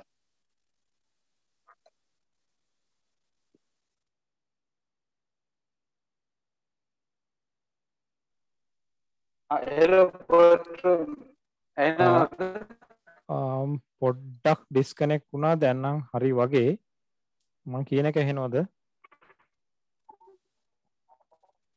ඔව් අපිට ඇහෙනවා. හරි. ප්‍රභාත් එක මෙසේජ් එකක් විදිහට දාලා තියෙනවා. හරි. ප්‍රභාත් එක පොඩ්ඩක් ඒක කියවගන්න. හරි සංජීවරී තමයි කතා කරලා ඒ කියලා තියෙනවා අපි එහෙම වුණොත් මම පසුව සංජීවනෙත් සම්බන්ධ කරගන්න. මම හිතන්නේ ඔය කියන අදහස මෙහෙම එකක්. ඕක මම අහලා තියෙන අදහසක්. ඒ කියන්නේ දැන් අපි දැන් සාමාන්‍යයෙන් දැනුමට බුදුහාමුදුරු විරුද්ධ වෙනවා කියන අදහස මම හිතන්නේ ඔක ඔය මේ විශේෂයෙන් තෙන් බුදුදහමටත් ඊළඟට නාගාර්ජුනටත් සම්බන්ධ කරන්න පුළුවන්. නාගාර්ජුනත් සරදෘෂ්ටි ප්‍රහාණය කියලා සියලු ප්‍රස්තුතයන් ප්‍රතික්ෂේප කරනවා සහ දැනුමක් ඔය සහ ඔය අපි ගොඩක් අයගේ තියෙන ඔය අදහස මේ ලංකාවෙත් මම අර ඉස්සර කෝවගේ නලින් සිල්වාගේ කරලා කියන දැනුමක් තිබුණා නැහැ කියන එක මම හිතන්නේ සංජීවිත ඒකම තමයි කියන්නේ ඇත්තේ ඔය මේ කියන්නේ දැන් ඕක ගොඩක් එන්නේ ඔය නාගාර්ජුනගේ දර්ශනයත් එක්ක සහ ඔය සෙන්දහමේ සමහර දේවල් එක්ක මේ දැනුමක් ඒ කියන්නේ අපිට දැනුමක් නිර්මාණය කරන්න පුළුවන්ද කියන එක අර මම හිතන්නේ ඕක අර සරදෘෂ්ටි ප්‍රහාණයත් එක්ක සම්බන්ධ කරගත්තා නම් මම හිතන්නේ ඕකට හරියට කන්ටෙක්ස්චුවලයිස් කරන්න පුළුවන් කියලා. ඇත්තටම දෘෂ්ටියක් කියන දැනුමක් නෙමෙයි. ඒ කියන්නේ දෘෂ්ටියක් යම්කිසි පුද්ගලයෙකුට දෘෂ්ටියක් ඇති වෙනවා කියන එක අපිට සලකන්න බෑ ඔහුට දැනුමක් ඇති වෙනවා කියලා. මම කියන්නේ ප්‍රමාණ ශාස්ත්‍රයේදී ඥානය සහ සම්‍යක් ඥානය කියන වචන භාවිත කරන තේරුමෙන් ගත්තාම මොකද ඒ තේරුමෙන් ගත්තාම ඒගොල්ලෝ ඒක භාවිත කරන්නේ ප්‍රායෝගික තේරුමකින්. මම අර මුලදීත් පැහැදිලි කිරීමක් කළා. වාත්ස්‍යායන ඔහුගේ මේ න්‍යාය භාෂාව ආරම්භ කරනකොටම මේකට අර්ථකථන දෙකක් දෙනවා. ඒ කියන්නේ මේකට ප්‍රමාණ කියලා කියනවා. එකක් වස්තුව වටහා ගන්න නිසා මේකට ප්‍රමාණ කියලා කියනවා. දෙක එම වස්තුවට අනුව ක්‍රියාත්මක විය යුත්තේ කෙසේද කියලා මට දැනුමක් ලබා දෙන නිසා මේකට ප්‍රමාණ කියනවා. ඒතර මේ දෙකම ඇතුළත් වෙන්නට ඕනේ. මේ දෙකෙන් එකකට විතරක් ප්‍රමාණ කියලා කියන්න බෑ. එතකොට මේ දෙකම ඇතුළත් වෙනවා කිව්වහම මෙතන තියෙන්නේ ප්‍රායෝගිකව මිනිහෙ ක්‍රියාත්මක වෙන්නේ කොහොමද කියන කාරණේ පිළිබඳ ප්‍රශ්නයක් මේගොල්ලෝ කතා කරන්නේ. ඒ කියන්නේ ඒක මහා ලොකු දාර්ශනික තැනකට යන්නට ඕනේ නැහැ. ඒ කියන්නේ අර භාවනා කරලා නිවන් දකින්නවා වගේ තැනකට නෙමෙයි. මිනිහෙක් ඇවිදිනකොට අතපය එහා මෙහා කරනකොට කවුරු හරි හෙලෝ කිව්වම හායි කියනවනම් දැන් මේ හැම දෙයක් පිටිපස්සේම තියෙනවා ඔහු ලබාගත්ත කිසියම් ආකාරයක දැනුමක්. අන්න ඒ දැනුම ගැනයි මේ කතා කරන්නේ. ඒතර දැන් අන්න ඒ දැනුම ගත්තාම බුදුහාමුදුරුවෝ ඒක ප්‍රතික්ෂේප කරා කියලා කියනවා නම් එතන ඒක බුදුදහමට පටහැනි ඒක එහෙම ගන්න බෑ. ඒතර අර අතනදී කතා කරලා තියෙන්නේ වෙනම අර්ථකථනයක් එක. දැනුම කියන එකට දීපු වෙනම අර්ථකථනයක් එක්කයි එතන කතා කරලා තියෙන්නේ. ඒ කියන්නේ මිනිහෙක් ලබා ගන්නා වූ ඕනෑම ආකාරයක සංකල්පීය ඥානයක් කියන එක. ඒතර සංකල්පීය ඥාන පිළිබඳව ධර්මකීර්ති හාමුදුරුවෝගේ විග්‍රහයට එනකොට උන්වහන්සේ කියන්නේ මේවැය තියෙන්නේ එකිනෙකට වෙනස් වූ સંદર્ભ. මේවැය સંદર્ભ වෙනකොට හඳුනා ගන්නවා මිසක මේ સંદર્ભ සියල්ල එක තැනකට දාලා කතා කරන්න යන්න බෑ. ඉතින් කොටින්ම කියනවා නම් දැන් අර මම ගත්ත උදාහරණේ පිපාසය පිළිබඳ උදාහරණය. ඒතර මිනිස්සුෙකුට පිපාසයක් ඇති වුනහම ඔහුට දැනුමක් තියෙනවා නම් වතුර බොන්න ඕනේ කියලා. ඔහු ඒ අනුව ගිහිල්ලා වතුර බොනවා නම් පිපාසය සංසිඳනවා නම් ඔහුගේ මානව ක්‍රියාව එතන සම්පූර්ණයි. දැන් ඕක උතනින් එහාට මිනිහෙක් කියලා කෙනෙක් නැහැ. මෙතන තියෙන පංචස්කන්ධයක්. ඒක පංචස්කන්ධය කියන්නේ ශූන්‍යයි. වතුර කියලා දෙයක් තියෙන්න බෑ. ඒක පදාර්ථ තියෙන්නේ. ඒවා ශූන්‍යයි. ඒවට ස්වතන්ත්‍ර පැවැත්මක් නැහැ. ඔහොම කියලා මිනිස්සෙක් අවබෝධ කරගත්තා කියන්නේ. ඒ අවබෝධ කරගත්තාම මේ මිනිස්සයාගේ තිබහ නිවෙනවද? එහෙම තිබහ නිවෙන්නේ නැහැ. ඒ මිනිස්සයා ඒක ඇත්තට මේ මිනිස්සයාට තිබහ නිවා ගැනීමට සත පහක ප්‍රයෝජනෙ නැති දැනුමක්. ඒක සත්‍ය වෙනවා එක්තරා තලයකදී. ඒ තලය වනාහි අර මිනිස්සු ජීවත් වෙන එදිනෙදා ජීවත් වෙන කන බොන hina වෙන කතා බහ කරන තලය නෙමෙයි. ඒ කන බොන hina වෙන කතා බහ කරන තලය ඇතුලේ සත්‍ය කියන්නේ එකක්. අර සත්‍ය කියන්නේ තව එකක්. එඳ ධර්මකීර්ති හඳුරු කරනවා මේවා පටල ගන්න එපා. මේවා ස්තර හැටියට වෙන් කරලා වෙනම වටහා ගත්තාම හොඳටම ඇති කියලා. උන්වහන්සේ අතරම එහෙම තල හතරකට වෙන් කරනවා මේවා පැහැදිලි කරගන්න පුළුවන් ඒවා. එහෙම අයින් කරලා මේ ප්‍රායෝගික තලයක් ඇතුලේ අපිට අවශ්‍ය කරන දැනුම් පද්ධතිය අපිට කතා කරන්න පුළුවන් දැනුම් පද්ධතියත් එක්ක අපි දර්ශනය කතා කරමු කියලා තමයි උන්වහන්සේ වැඩේ පටන් ගන්නෙ. මොකද උන්වහන්සේ කියනවා මේ කිසියම් දෙයක් අනන්තය දක්වා විග්‍රහ කරගෙන ගියහම අන්තිමට අපිට අඤ්ඤේයවාදී තැනකින් තමයි නතර වෙන්නේ. මොකද මේවා එකක්වත් අන්තිමට තහවුරු කරගන්න බෑ. මේක ඇත්තද බොරුද පවතිනවද නැද්ද ඔය එකක්වත් තහවුරු කරගන්න වෙන්නේ. අන්තිමට කොහෙවත් යන්නේ නැතුව මේ ඉබාගාතේ නිකන් උඩ බලාගෙන ඉන්න වෙන්නේ කියලා. ඉතින් එහෙම තැනකින් අපිට ලෝකේවත් මේ මානවයාගේ යහපතටවත් කටයුතු කරන්න වෙන්නේ අපේ බුද්ධිය නිකන් අපේම විනෝදාංශය සඳහා යොදාගත්තා වගේ වැඩක් වෙන්නේ කියලා. ඉතින් අර එහෙම එකක් يعني ප්‍රමාණ ධර්මකීර්ති හඳුරු විතර නෙමෙයි සමස්තයක් වශයෙන් ප්‍රමාණ ශාස්ත්‍රය ගැන කතා කරපු හැමෝටම ඔය සමාන ප්‍රායෝගික දෘෂ්ටියක් තිබුණා. ඒතර ඒ ප්‍රායෝගික දෘෂ්ටිය තුළ ඉඳන් තමයි ඔවුන් මේ විවිධ ඥාන මාර්ග පිළිබඳව කතා බහ කළේ.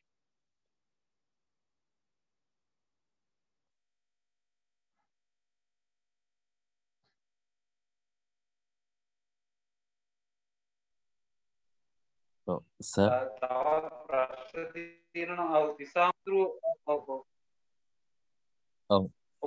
සර් එතකොට මේ දැන් වෙනම ඒ තල එක තියෙන කියන්නේ ප්‍රත්‍යක්ෂ ඥානයක් වගේ දැන් අපි ඔය නිවන ගැන වගේ කතා කරන්නේ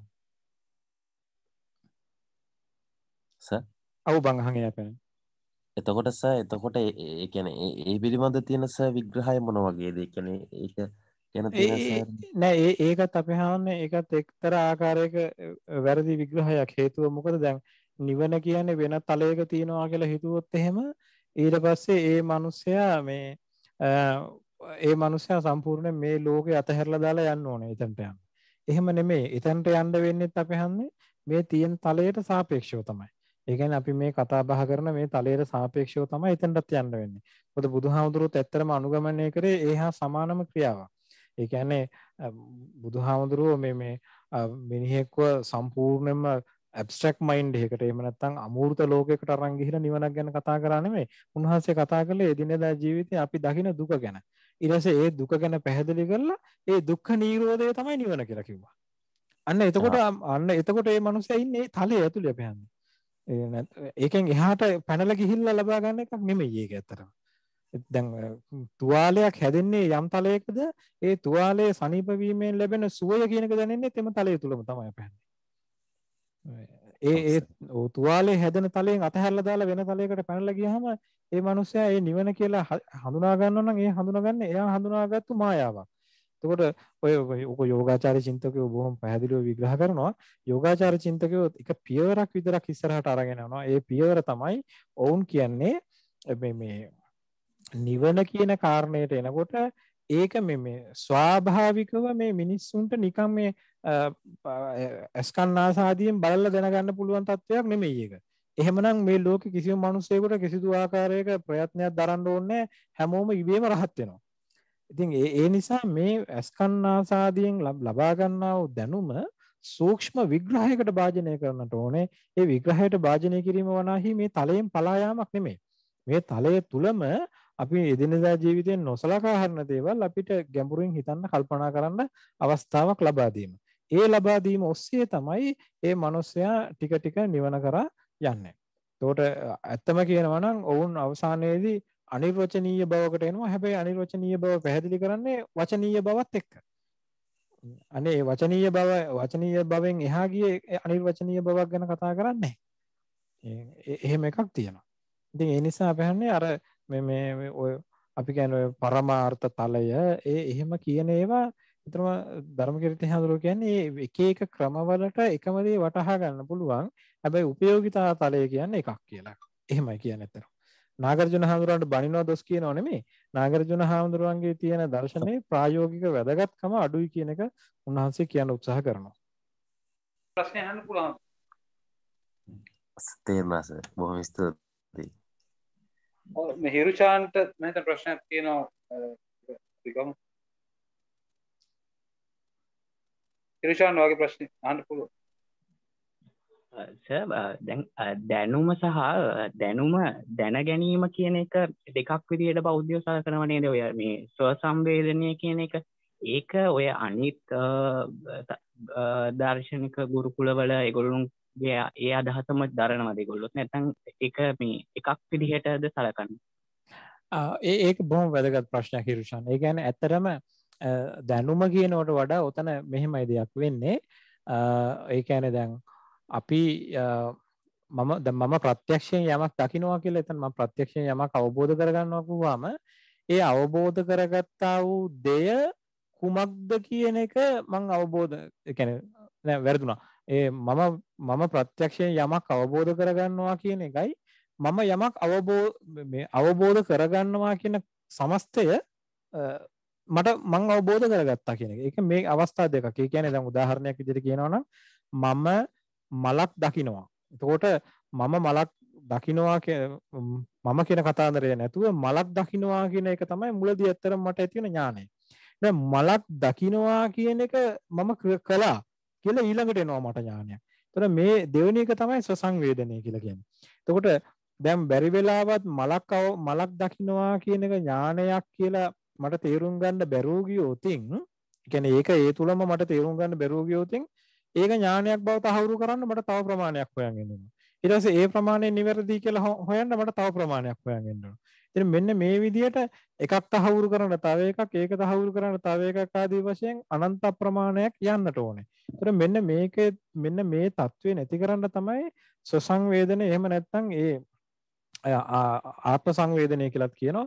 මේ ඥාණය කියන එක ඥානයක් බව එයාටම දැනෙනවා. ඒක දැනගන්න වෙන එකක් ඕන වෙන්නේ නැහැ කියලා. ඒ කියන්නේ මේක උදාහරණයකින් කියනවා නම් ඒගොල්ලෝ පාවිච්චි කරපු උදාහරණය තමයි පහනක් අවශ්‍යයි අනිකුත් වස්තුන් දකින්න. ඒ කියන්නේ පහනක් පත්තු කරාම ඒ පහනේ ආලෝකයෙන් තමයි අනිකුත් වස්තුන් පේන්නේ. හැබැයි ඒ පහන දකින්න වෙන පහනක් අවශ්‍ය වෙන්නේ නැහැ. ඒ පහන දකින්න ඒකේ ආලෝකයම ප්‍රමාණවත්. අන්න ඒ වගේ ඥානය කියන එක ගත්තාම ඒ ඥානය ඒක ඥානයක් බව වටහා ගන්න ඒම ප්‍රමාණවත්. ඒක ඥානයක් බව වටහා ගන්න තව එකක් ඕනේ වෙන්නේ නැහැ. ඒතර මේක බෞද්ධයෝ තමයි ඇත්තටම කොටස් දෙකකට කඩලා පෙන්වන්නේ. නමුත් අනික දාර්ශනිකයෝ ගත්තාම හිරුෂාන් ඒගොල්ලෝ කොටස් දෙකකට කඩනවා වෙනුවට ඒගොල්ලෝ ඒකෙම අනිවාර්ය අංගයක්. ඒ කියන්නේ ප්‍රොපර්ටි එකක් ධර්මතාවක් විදිහට පිළිගත්තා. සෑම ඥාන ප්‍රමාණයකම අනිවාර්ය අංගයක් තමයි ඔය කියන කාරණේ. ඒතර ඔය පහනේ උදාහරණය පව ඇත්තටම මම ගත්ත එකක් නෙමෙයි. පහන උදාහරණේ ශංකරාචාර්ය බ්‍රහ්මසූත්‍ර භාෂිතී ගත් උදාහරණයක්. ඒකට ඒකෙන් තේරෙනවා ඒ අනිකුත් දාර්ශනිකයන් මේක ඒ විදිහට තමයි තේරුම් අරගෙන තිබුණේ කියන එක. ඉතින් ඒක ඇත්තටම හොඳ ප්‍රශ්නයක් හිරුෂාන්. Thank you.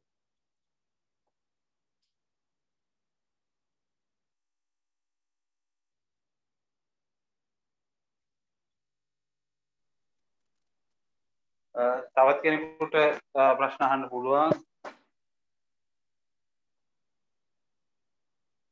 කවුරුරි ප්‍රශ්න අහනවද?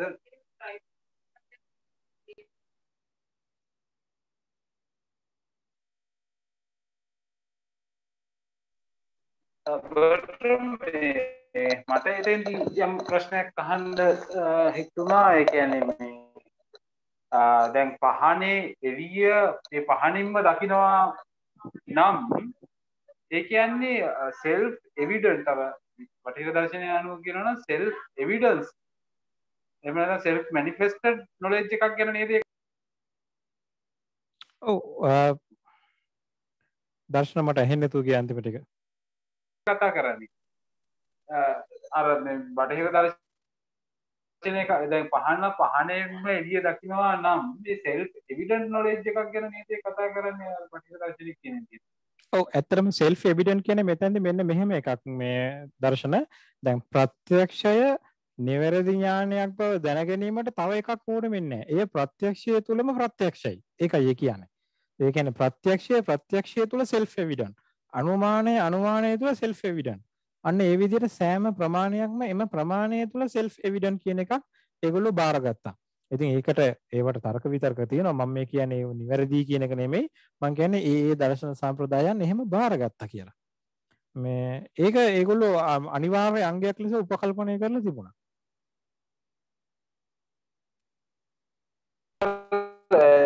මම හිතන්නේ ඒක නාගර්ජුන ගාවට එනකොට ඒක ප්‍රශ්නයක් එනවා නේද? නාගර්ජුනට ඒක පිළිගන්න බෑ නේද? එයාගේ ශුන්‍යතාවන්. ඔව් ඇත්තටම නාගර්ජුන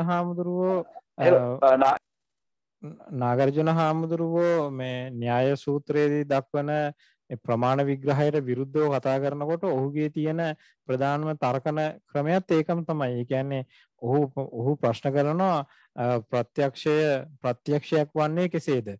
එතකොට ප්‍රත්‍යක්ෂයට එයටම ප්‍රත්‍යක්ෂයක් වීමට ස්වාධීන හැකියාවක් තිබෙනවද? ඔන්න ඔය විදිහට ප්‍රශ්න කරලා තමයි ඔහු ඇත්තටම සියලු ප්‍රමාණ ඛණ්ඩනය කරන්නේ. ඔහු කිසිදු ආකාරයක ප්‍රමාණයක් පිළිගන්නේ නැහැ. කිසිදු ආකාරයක ඥාන මාර්ගයක් පිළිගන්නේ නැහැ. ඒ පිළිගන්නේ නැත්තේ ඔය දර්ශන දැන් ඔය කියපු කාරණේ නිසාම තමයි. ඒ විදිහට තර්කයක් තියෙනව නැත්තේ නෑ. නමුත් මම අපසරයක් මතක් කරන්න ඕනේ අර බෞද්ධ සහ ಭಾರತೀಯ දාර්ශනිකයෝ තාර්කික දාර්ශනිකයෝ එනකොට ඒගොල්ලෝ උත්සාහ කළා ඔය කියන අර අපි කියන්නේ ඇබ්ස්ට්‍රැක්ට් තලයට යනවට වඩා අමූර්ත තලයකට යනවට වඩා ප්‍රායෝගික තලයකදී කොහොමද මේක වෙන්නේ කියලා කතා බහ කරන්න අරක නොදන්නව නෙමෙයි ඒක අතහැරියා වුවමනාවෙන්. මොකද ඒකෙන් ඵල ප්‍රයෝජන ගන්න පුළුවන් ඉඩකඩ අඩුයි කියන විවේචනය මේගොල්ලන්ට ආපු නිසා.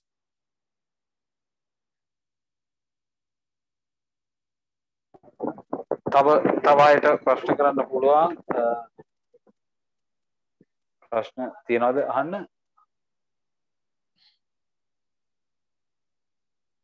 නන්දාමුදුරු මොනවද ප්‍රශ්න තියනවද? නන්දාමුදුරු හිටියේ නේද?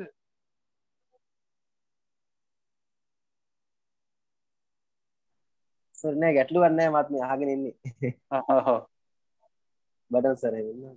ඔව් කාට හරි මේ ප්‍රශ්න තියෙනවා නම් සාකච්ඡා කරන්න පුළුවන් අපිට. ප්‍රොෆෙසර් නිහාල් ඉන්නවා මම හිතන්නේ එතුමා අහගෙන ඉන්නවද? ඔයාලට මොනවා හරි ප්‍රශ්න තියෙනවද? ඔව් නෑ it's clear. I mean I'm trying මම ටිකක් උත්සාහ කරා. Yeah ඒක ප්‍රශ්නයක් නෑ. හොඳයි. ප්‍රශ්න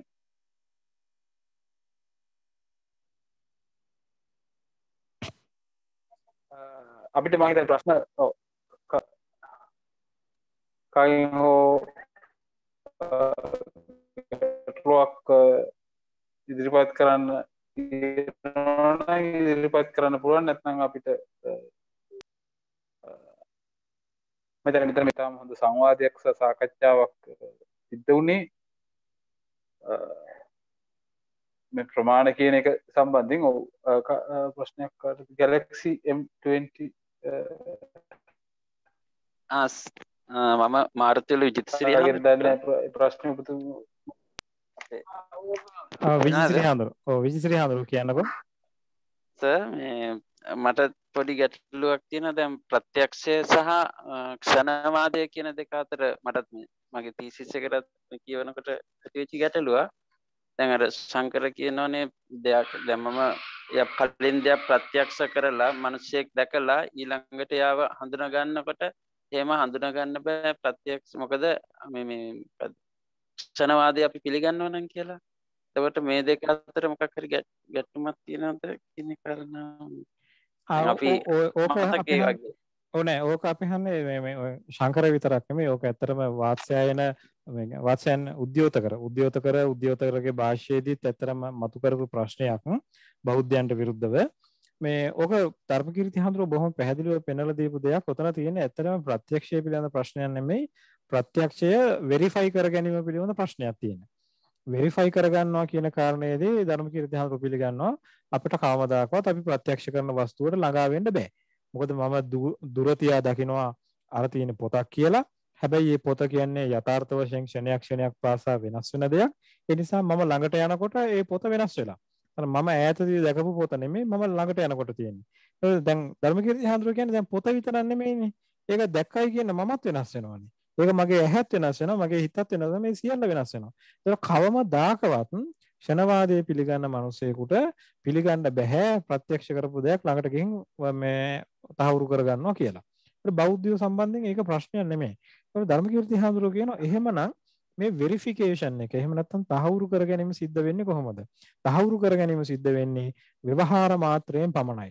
ප්‍රාමාණ්‍යං ව්‍යවහාරේන කියලා ධර්මකීර්ති හඳුරෝ ඒක බොහොම පැහැදිලිව කියනවා. ප්‍රාමාණ්‍යං කියලා කිව්වේ ප්‍රමාණ ඥානය නිවැරදි බව තහවුරු කර ගැනීම. ඒ කියන්නේ ප්‍රත්‍යක්ෂයෙන් හරි අනුමානයෙන් හරි දැකපු දේ මම ගිහිල්ලා ආපහු ප්‍රායෝගිකව කරලා බලනවා නම් ඒ කරලා බලන්න වෙන්නේ ව්‍යවහාරයට අනුව මිසක ඒ ප්‍රත්‍යක්ෂ ඥානයට අනුව නෙමෙයි. එතන ව්‍යවහාරයට අනුව කියලා කියන්නේ මේකයි මම ඈත තියා දකින දේ ඉදං කිංචිත් ඥානයක් මට හටගන්නේ. ඒ ඉදං කිංචිත් ඥානය ඒ ඉදං කිංචිත් ඥානයට මම ව්‍යවහාරික වටිනාකමක් එකතු කරනවා පොත කියලා. ඒතර පොත ඒ දැක්කේ පොතක් කියලා මා තුළ ඇතිවෙන ඥානය වනාහි මගේ ප්‍රත්‍යක්ෂය නෙමෙයි අපි හන්නේ. ඒක මගේ ව්‍යවහාර ඥානය, මගේ අනුමාන ඥානය. එතකොට මම ළඟට ගිහිල්ලා අල්ලන්නේ ඒ හටගත්තා වූ ව්‍යවහාර ඥානය මිසක මගේ ප්‍රත්‍යක්ෂ ඥානය නෙමෙයි. ඒතර කවමදාකවත් ප්‍රත්‍යක්ෂ ඥානයෙන් මිනිහෙකුට හැසිරෙන්නත් බෑ, ක්‍රියාත්මක වෙන්නත් බෑ. ප්‍රත්‍යක්ෂ ඥානය නෙමෙයි මිනිහෙක් හැසිරෙන්නේ ව්‍යවහාර ඥානයෙන්. ඒතර අනුමානයේ ප්‍රත්‍යක්ෂයට වඩා ව්‍යවහාරයට බලපවත්වනවා. ඒ නිසා තමයි ධර්මකීර්ති හාමුදුරුවෝ උන්වහන්සේගේ සෝපඤ්ඤ ටීකාව ආරම්භයේදීම කියන්නේ අර්ථානර්ථ විචාරාය අනුමාන ආශ්‍රයත්වාත් කියලා. අර්ථානර්ථ විචාරාය අනුමාන ආශ්‍රයත්වාත් කියන්නේ හරි වැරද්ද නැත්නම් මේක වස්තුවක් අවස්තුවක් කියලා වටහා ගැනීම අනුමානය ආශ්‍රය කොට ඇත්තේ. ප්‍රත්‍යක්ෂය ආශ්‍රය කොට ඇත්තේ නෙමෙයි. අනුමානය ආශ්‍රය කොටගෙන තමයි මිනිසෙක් හැසිරෙන්නේ. එතකොට ව්‍යවහාරයෙන් තමයි ඒක සිද්ධ වෙන්නේ අපි හන්නේ. ඒක ප්‍රත්‍යක්ෂයෙන් සිද්ධ වෙනවා කියලා කතාවක් නැහැ. ඒකත් එක්ක මට පුංචි අදහස් හාමුදුරුවෝ ඔබ වහන්සේගේ ප්‍රශ්නයක් තියෙනවා අහලා ප්‍රශ්න නෑ බොහොම ස්තුතියි කියන්නේ හරියට.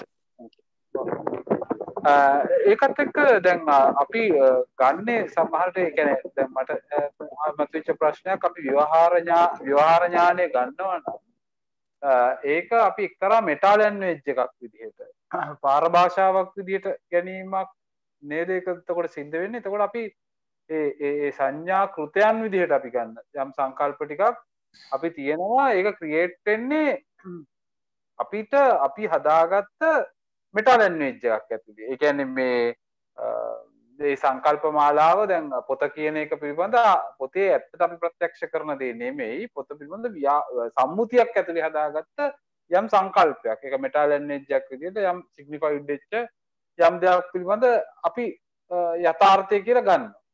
එතකොට මේක යථාර්ථය පිළිබඳ ප්‍රශ්නය ආයෙත් එනවා නේද මෙතෙන්දී මේක යථාර්ථය විය හැකිද නැවතත් ඒ පාරභාෂාව නැවතත් යථාර්ථය විය හැකිද කියන ප්‍රශ්නේ අපිට දාර්ශනිකව එනවා නේද? නෑ ඇත්තටම මේ බෞද්ධ හෝ වේවා බ්‍රාහ්මණ හෝ වේවා තාර්කිකයන්ට එම ප්‍රශ්නේ ඒ විදිහට මතුවෙන්නේ නෑ දර්ශන. ඒ විදිහට මතුවෙන්නේ නැත්තේ මොකද? ඔවුන් අවසානයේදී උත්සාහ කළන්නේ එහි තියෙන ප්‍රායෝගික වටිනාකම විග්‍රහ කර ගැනීම සඳහා පමණයි. උදාහරණයක් විදිහට දැන් පොත කියන කාරණේම අපි ආපහු අරගත්තොත් එහෙම මම පොත කියන එක දැක්කහම ඒක දිහා දැකලා මම වටහා ගන්නවා මේක මේ තරම් පොතක්. මේකේ ස්වභාවය මේකයි. මට මේකේ ලියන්න පුළුවන්. මේක නැත්තම් මට කියවන්න පුළුවන්. අන්න ඒ විදිහට මට වටහා ගන්න. ඒතකොට මම ඒ වටහා ගත්තා වූ ඒ දැනුම් පද්ධතිය මම පොත ළඟට ගියාමත් මට දැනෙනවා නං. ඒකම නම් මට අරගන්න. නැත්නම් ඒ බලාපොරොත්තු වෙච්ච ක්‍රියාව මට කරගන්න පුළුවන් නම් අන්න එතනින් ඒ ඥාන මාර්ගයේ තියෙන අවශ්‍යතාවය සියල්ල එතන ඉවර වෙලා ඉවරයි. එතනින් එහාට ඒක ආයේ තවදුරටත් අරගෙන යා යුතු දෙයක් විදිහට ඔවුන් දකින්නේ නැහැ. එතනින් එහාට ඒක විග්‍රහ කරගන්න ඕන දෙයක් හැටියට දකින්නෙත් නැහැ. ඒ දකින්නේ නැත්තේ මොකද? එතනින් එහාට විග්‍රහ කරගෙන මිනිහෙකුට ඕන තරම් ඉස්සරහට ගියහැකි. අන්තිමට නතර වෙන්නේ Tamanට තහවුරු කරගන්න බැරි වෙච්ච අඤ්ඤේවාදී තැනක. ඒතර ඒ අඤ්ඤේවාදී තැනක නතර වීම හරහා ඒ මනුස්සයාගේ චර්යාවට කිසිදු බලපෑමක් එල්ල වෙන්නේ නැහැ. ඒකෙන් ඔහු සමහරවිට ව්‍යාකූල තත්ත්වයටපත් වෙන්න ඉඩ තියෙනවා.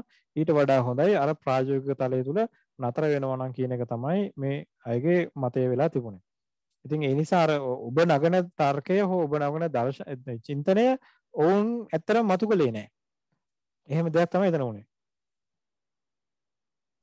එතකොට ඒ අයට තිබිච්ච යථාර්ථය පිළිබඳ නිශ්චිත අදහස එන්නේ කොහොමද? ඒ කියන්නේ දැන් අපි සම්මුතියක් ඇතුලේ ඔය කියන ව්‍යවහාරාත්මකව යම් ආකාරයකට අදහසක් ගන්න යමක් තිබුණා.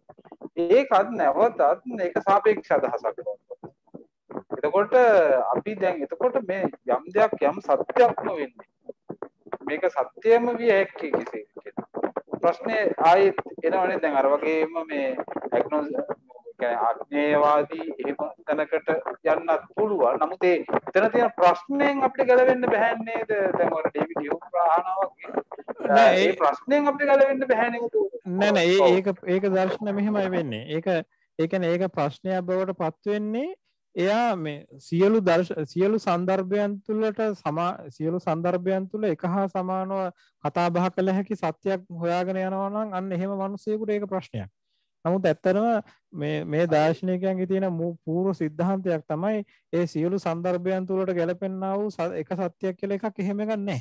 ඒතර සෑම සත්‍යයකම යම් දෙයක් සත්‍ය වීමට කිසියම් සන්දර්භයක් බලපානවා. ඒ සන්දර්භය ඇතුලේ විතරයි ඒක සත්‍ය වෙන්නේ. ඒතර ඔවුන් මේ සත්‍යය කියන උපයෝගිතාව යොදාගන්නේ ඒ සන්දර්භය ඇතුලේ පමණයි. එතනින් එහාට ඒක සත්‍යයි කියලා ඒ කියන්නේ අපි කියන විශ්ව සාධාරණ හැම කාලෙටම තියෙන අකාලික එහෙම කියලා කතන්දරයකට මේගොල්ලෝ එන්නේ නැහැ කවදාවත්. ඒගොල්ලෝ කියන්නේ එහෙම එකකට යන්න බෑ. එහෙම ඒවා තිබුණත් එහෙම දෙයකින් මිනිහෙකුට පළ ප්‍රයෝජනයක් ගන්න බෑ කියලා. ඉතින් අර ඒ නිසා මේ එහෙම සත්‍යයක් නොසොයන මිනිස්සුයෙකුට ඒක ඇත්තටම ගැටලුවක් වෙන්නේ නැහැ. දැන් ඔය සත්‍ය ඒ සත්‍ය පිළිබඳ මම පොඩ්ඩක් මේ කවුරුත් ප්‍රශ්න අහන්න නැති නිසා මම මේ පොඩ ප්‍රශ්න කිහිපයක් අහගෙන යන්නේ. දැන් ඕක මම හරි කැමති තැනක්. ඒ කියන්නේ දැන් අපි ඕකම නැවතත් මේ ආනුභූතිකවාදීන් සහ ඔය විට්ගන්ස්ටයින් වගේ දාර්ශනිකයෝ අරන් ආපු ප්‍රයිවට් ලැන්ග්වේජ් කියන එකත් එක්ක අපි ගත්තොත් ඒ කියන්නේ දැන් අපිට යම් ප්‍රයිවට් ලැන්ග්වේජ් එකක් තියෙන්න පුළුවන්. ඒක අපි එක්ස්පීරියන්ස් කරන්නේ යම් කෙනෙක් විතරයි. එතකොට අපි අර ෂෙයාර්ඩ් ලැන්ග්වේජ් එක නැවතත් එතකොට මම එක්ස්පීරියන්ස් කරන සත්‍යයක් මට තියෙනවා. මොකක් හරි දැක්ක ගම ගිනි ගොඩක් දැක්ක ගම මට වේදනාවක් ආපු ගම මට බඩේ අමාරුවක් ආපු ගම මට මේ දැනෙන සත්‍යයක් තියෙනවා බඩේ අමාරුව පිළිබඳව. හැබැයි ඒක මගේ ප්‍රයිවට් ලැන්ග්වේජ් එකේ විතරයි තියෙන්නේ. ඒක මම තව කෙනෙක් එක්ක ෂෙයා කරනවා මට බඩ රිදෙනවා කියලා. හැබැයි අර මගේ ප්‍රයිවට් ලැන්ග්වේජ් එකේ තියෙන මගේ සෙන්සේෂන් එක දැනගෙන සහ ඒකට අදාළ ඒ කියන්නේ මගේ මනස ඇතුලේ හැදෙන සංකල්පය තව කෙනෙකුට දැනගන්න විදිහක් නෑ. ඒක කොහොමද එහෙම වෙන්න විදියක් නෑ. ඒක විවහාර කරගන්න භාෂාව ඇතුළටනේ. ඔව් ඒක වෙන එකක්. ඒක කවමදාකවත් එහෙම වෙන්න විදියක් නෑ. ඒ කියන්නේ සොලක්ෂණය කියන සහ සාමාන්‍ය ලක්ෂණය කියලා උන් කොටස් දෙකකට කඩනවා. කවමදාකවත් මේ සොලක්ෂණය කියන එක භාෂාව හරහා සංනිවේදනය කරන්න බෑ. ඔව් කියන්නකෝ.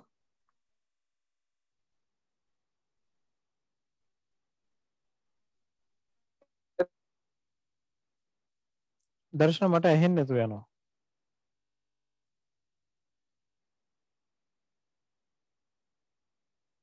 කියනවා වගේ ප්‍රාගානුභූතික දෙයක් විතරක් වෙනවා නේද ඒක?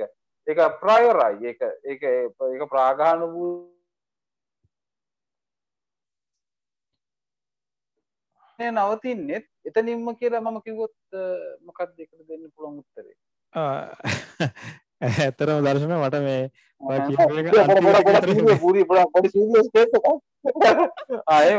මට අන්තිමට විතර යවුනේ මේ අර මැදහරි යහුන්නේ.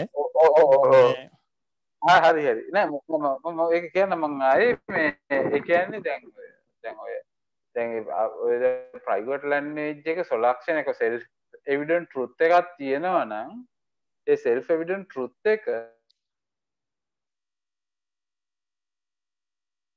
ප්‍රාගානුභූතික අත්දැකීමක් විදිහට විතරයි තියෙන්න පුළුවන්. ඒ කියන්නේ ඒක කිසිදු ආකාරයක පැහැදිලි කිරීමකට ලක් කරන්න පුළුවන් දෙයක් නෙවෙයි. එතකොට දැන් ওই දර්ශනය දැන් ওই ප්‍රාමාණිකයන්ගේ දර්ශනයත් ගිහිල්ලා නවතින්නේ එහෙම තැනකට නේද? ඒ කියන්නේ ඉන්එෆබල් අවාච්‍ය වූ යථාර්ථයකට ඉඩ මේ විවෘත කරමින් නේද ප්‍රාමාණිකයන්ගේ දර්ශනය නවතින්නේ?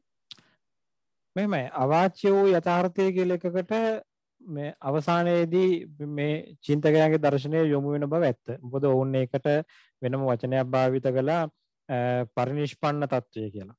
ඒ පරිනිෂ්පන්න තත්වය කියන එකට එන්නේ ඇත්තරම ඔවුන් අවසානයේදී තීරණය කරනවා මේ සංකල්ප කියන එකේ සීමාව නිසා මිනිසුන් මෝහයට මුලාවට පත් වෙනවා කියන එක කවදාකවත් නතර කරන්න බෑ. අපි යම් කිසි දවසක භාෂාව භාවිත කරනවා නම් ඒ භාෂාව භාවිත කිරීම තියෙන තාක්ම අපිට කවමදාකවත් මේ සියලු ආකාරයේ මෝහයෙන් ගැලවෙන්න බෑ. ඒතර භාෂාව කියන එක නතර කරලා දානවා කියන්නේ අපි හිතන්නේ නැති තැනකට එනවා. අපිට හිතන්නේ නැති තැනකදී අපේ දැනුම ක්‍රියාත්මක වෙන්නේ කොහොමද කියලා එහෙම කල්පනා කරන අවස්ථාවක් තියෙනවා. ඒ අවස්ථාවට මේ ප්‍රමාණ ශාස්ත්‍රයේ යන්නේ නැහැ කියන එකනේ මම ආරම්භයේ ඉඳන්ම කිව්වේ. කියන්නේ ඒ අවස්ථාව ප්‍රතික්ෂේප කරනවා කියනවට වඩා මේ ප්‍රමාණ ශාස්ත්‍රය කියන එකට ඕන් සීමාවක් බැඳගෙන තිබුණා. ඕන් ඒකේ උපයෝගිතාව එක්තරා තැනකට තියාගෙන හිර කරගෙන හිටියා. මොකද ඕන් කල්පනා කරේ එතනට විතරක් මේක උපයෝගී කරගන්න ඕනේ කියන එක. එතනින් එහාට යන්න අවශ්‍ය වුණාම ඕන් ප්‍රමාණ ශාස්ත්‍රය භාවිත කරනවට වඩා දැන් යෝගාචර දර්ශනය ගත්තාම ඒගොල්ලෝ කතා කළා මේ භාවනාව කියන එකෙන් තමයි අවසානයේ එතනට යන්න වෙන්නේ. ඒ යෝගාචාරිකයන්ගේ ප්‍රධානම සිද්ධාන්තයක් වෙන්නේ ඒක. එතකොට දැන් වේදාන්ත දාර්ශනිකයෝ ගත්තාම ශංකරාචාර්ය වගේ අය ඒගොල්ලෝ පැහැදිලිවම මේ ප්‍රමාණ සියල්ල ප්‍රතික්ෂේප කරනවා. ඒවැ අඩුපාඩුකම් ඉදිරිපත් කරමින් මොකද බ්‍රහ්ම තත්ත්වය අවබෝධ කරගන්න බෑ අවසානයේදී මේ ප්‍රමාණ හරහා කියලා. කියන්නේ දැන් ඒකෙන් ඇත්තටම කියන්නේ මේ ප්‍රමාණ තාර්කිකයන්ගේ වරදක් නෙමෙයි. ප්‍රමාණ තාර්කිකයෝ ඔවුන්ගේ සීමාව හඳුනගෙන හිටියා. අනිත් පැත්තෙන් කෙනෙකුට එහෙම කිව්වහම කෙනෙකුට හිතෙන්න පුළුවන් මේ ප්‍රමාණ ශාස්ත්‍රය කියන එක එතකොට අවසානයේදී විමුක්තිය නිර්වාණය වගේ දේවල් වලට අදාළ වෙන්නේම නැද්ද කියලා. නෑ එහෙම නෙමෙයි. ඒගොල්ලෝ කල්පනා කරන්නේ අර මං කියවනේ දැන් නිරෝගී බව කියන එක වින්දනය කරන්නට පුළුවන් වෙන්නේ රෝගී බව කියන දන්න කෙනෙකුට. ඒතකොට මේ රෝගී බව පිළිබඳව කතා කරන්න පුළුවන් පරිසරය තුල තමයි තර්කයේ තියෙන්නේ. ඒ කතා කරන පරිසරය තුල ඉඳලා ඕන් නිරෝගී බවට යන්නට අවශ්‍ය පාර කපලා දෙනවා. අන්නේ ඒ මාර්ගය සකස් කර දීම තමයි සිද්ධ කරන්නේ. එතකොට ඒ අනුව මේක ඇවිල්ලා තමයි තාර්කික වපසරිය කියන එක අර විමුක්තිගාමී මාර්ගයට එහෙම නැත්නම් ඔයා ඔය කතා කරන අනිර්වචනීය තත්වයට යන්න එක්තරා ආකාරයක උදව්වක් විදියට තමයි ඒගොල්ලෝ ගන්නෙ. එහෙම නැතුව අවසාන නිෂ්ඨාව හැටියට නෙමෙයි. එහෙම එකක් තියෙනවා මේගොල්ලන්ගේ චින්තනය ඇතුලේ. හොඳයි තව කාට හෝ ප්‍රශ්න අහන්න පුළුවන් ප්‍රශ්න තියෙනවා නම් කාටද ප්‍රශ්න තියෙනවද අහන්න?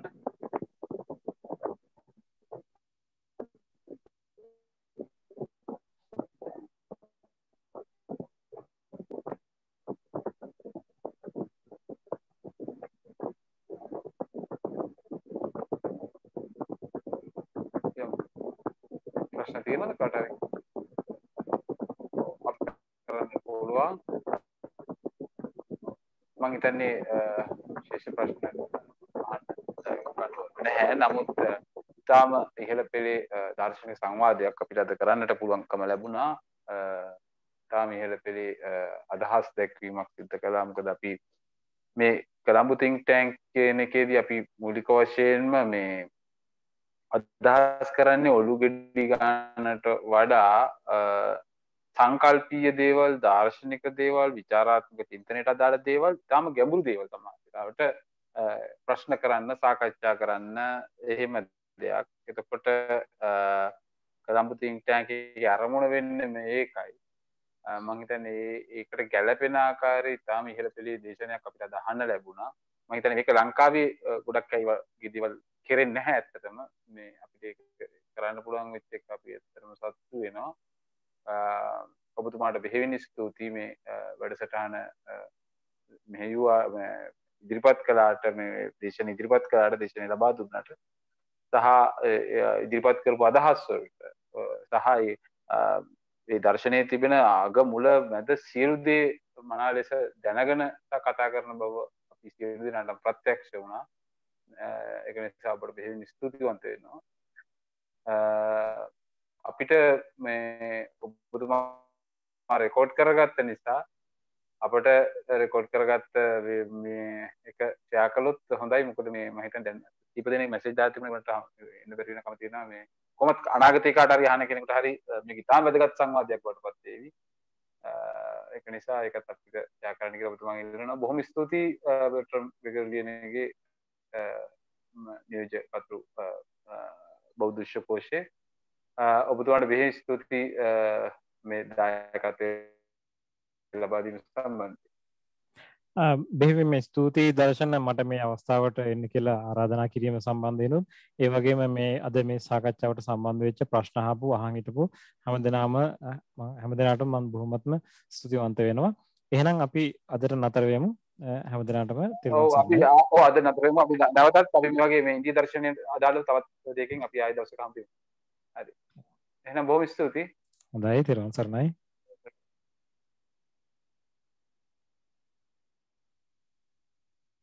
බොහොම ස්තුතියි.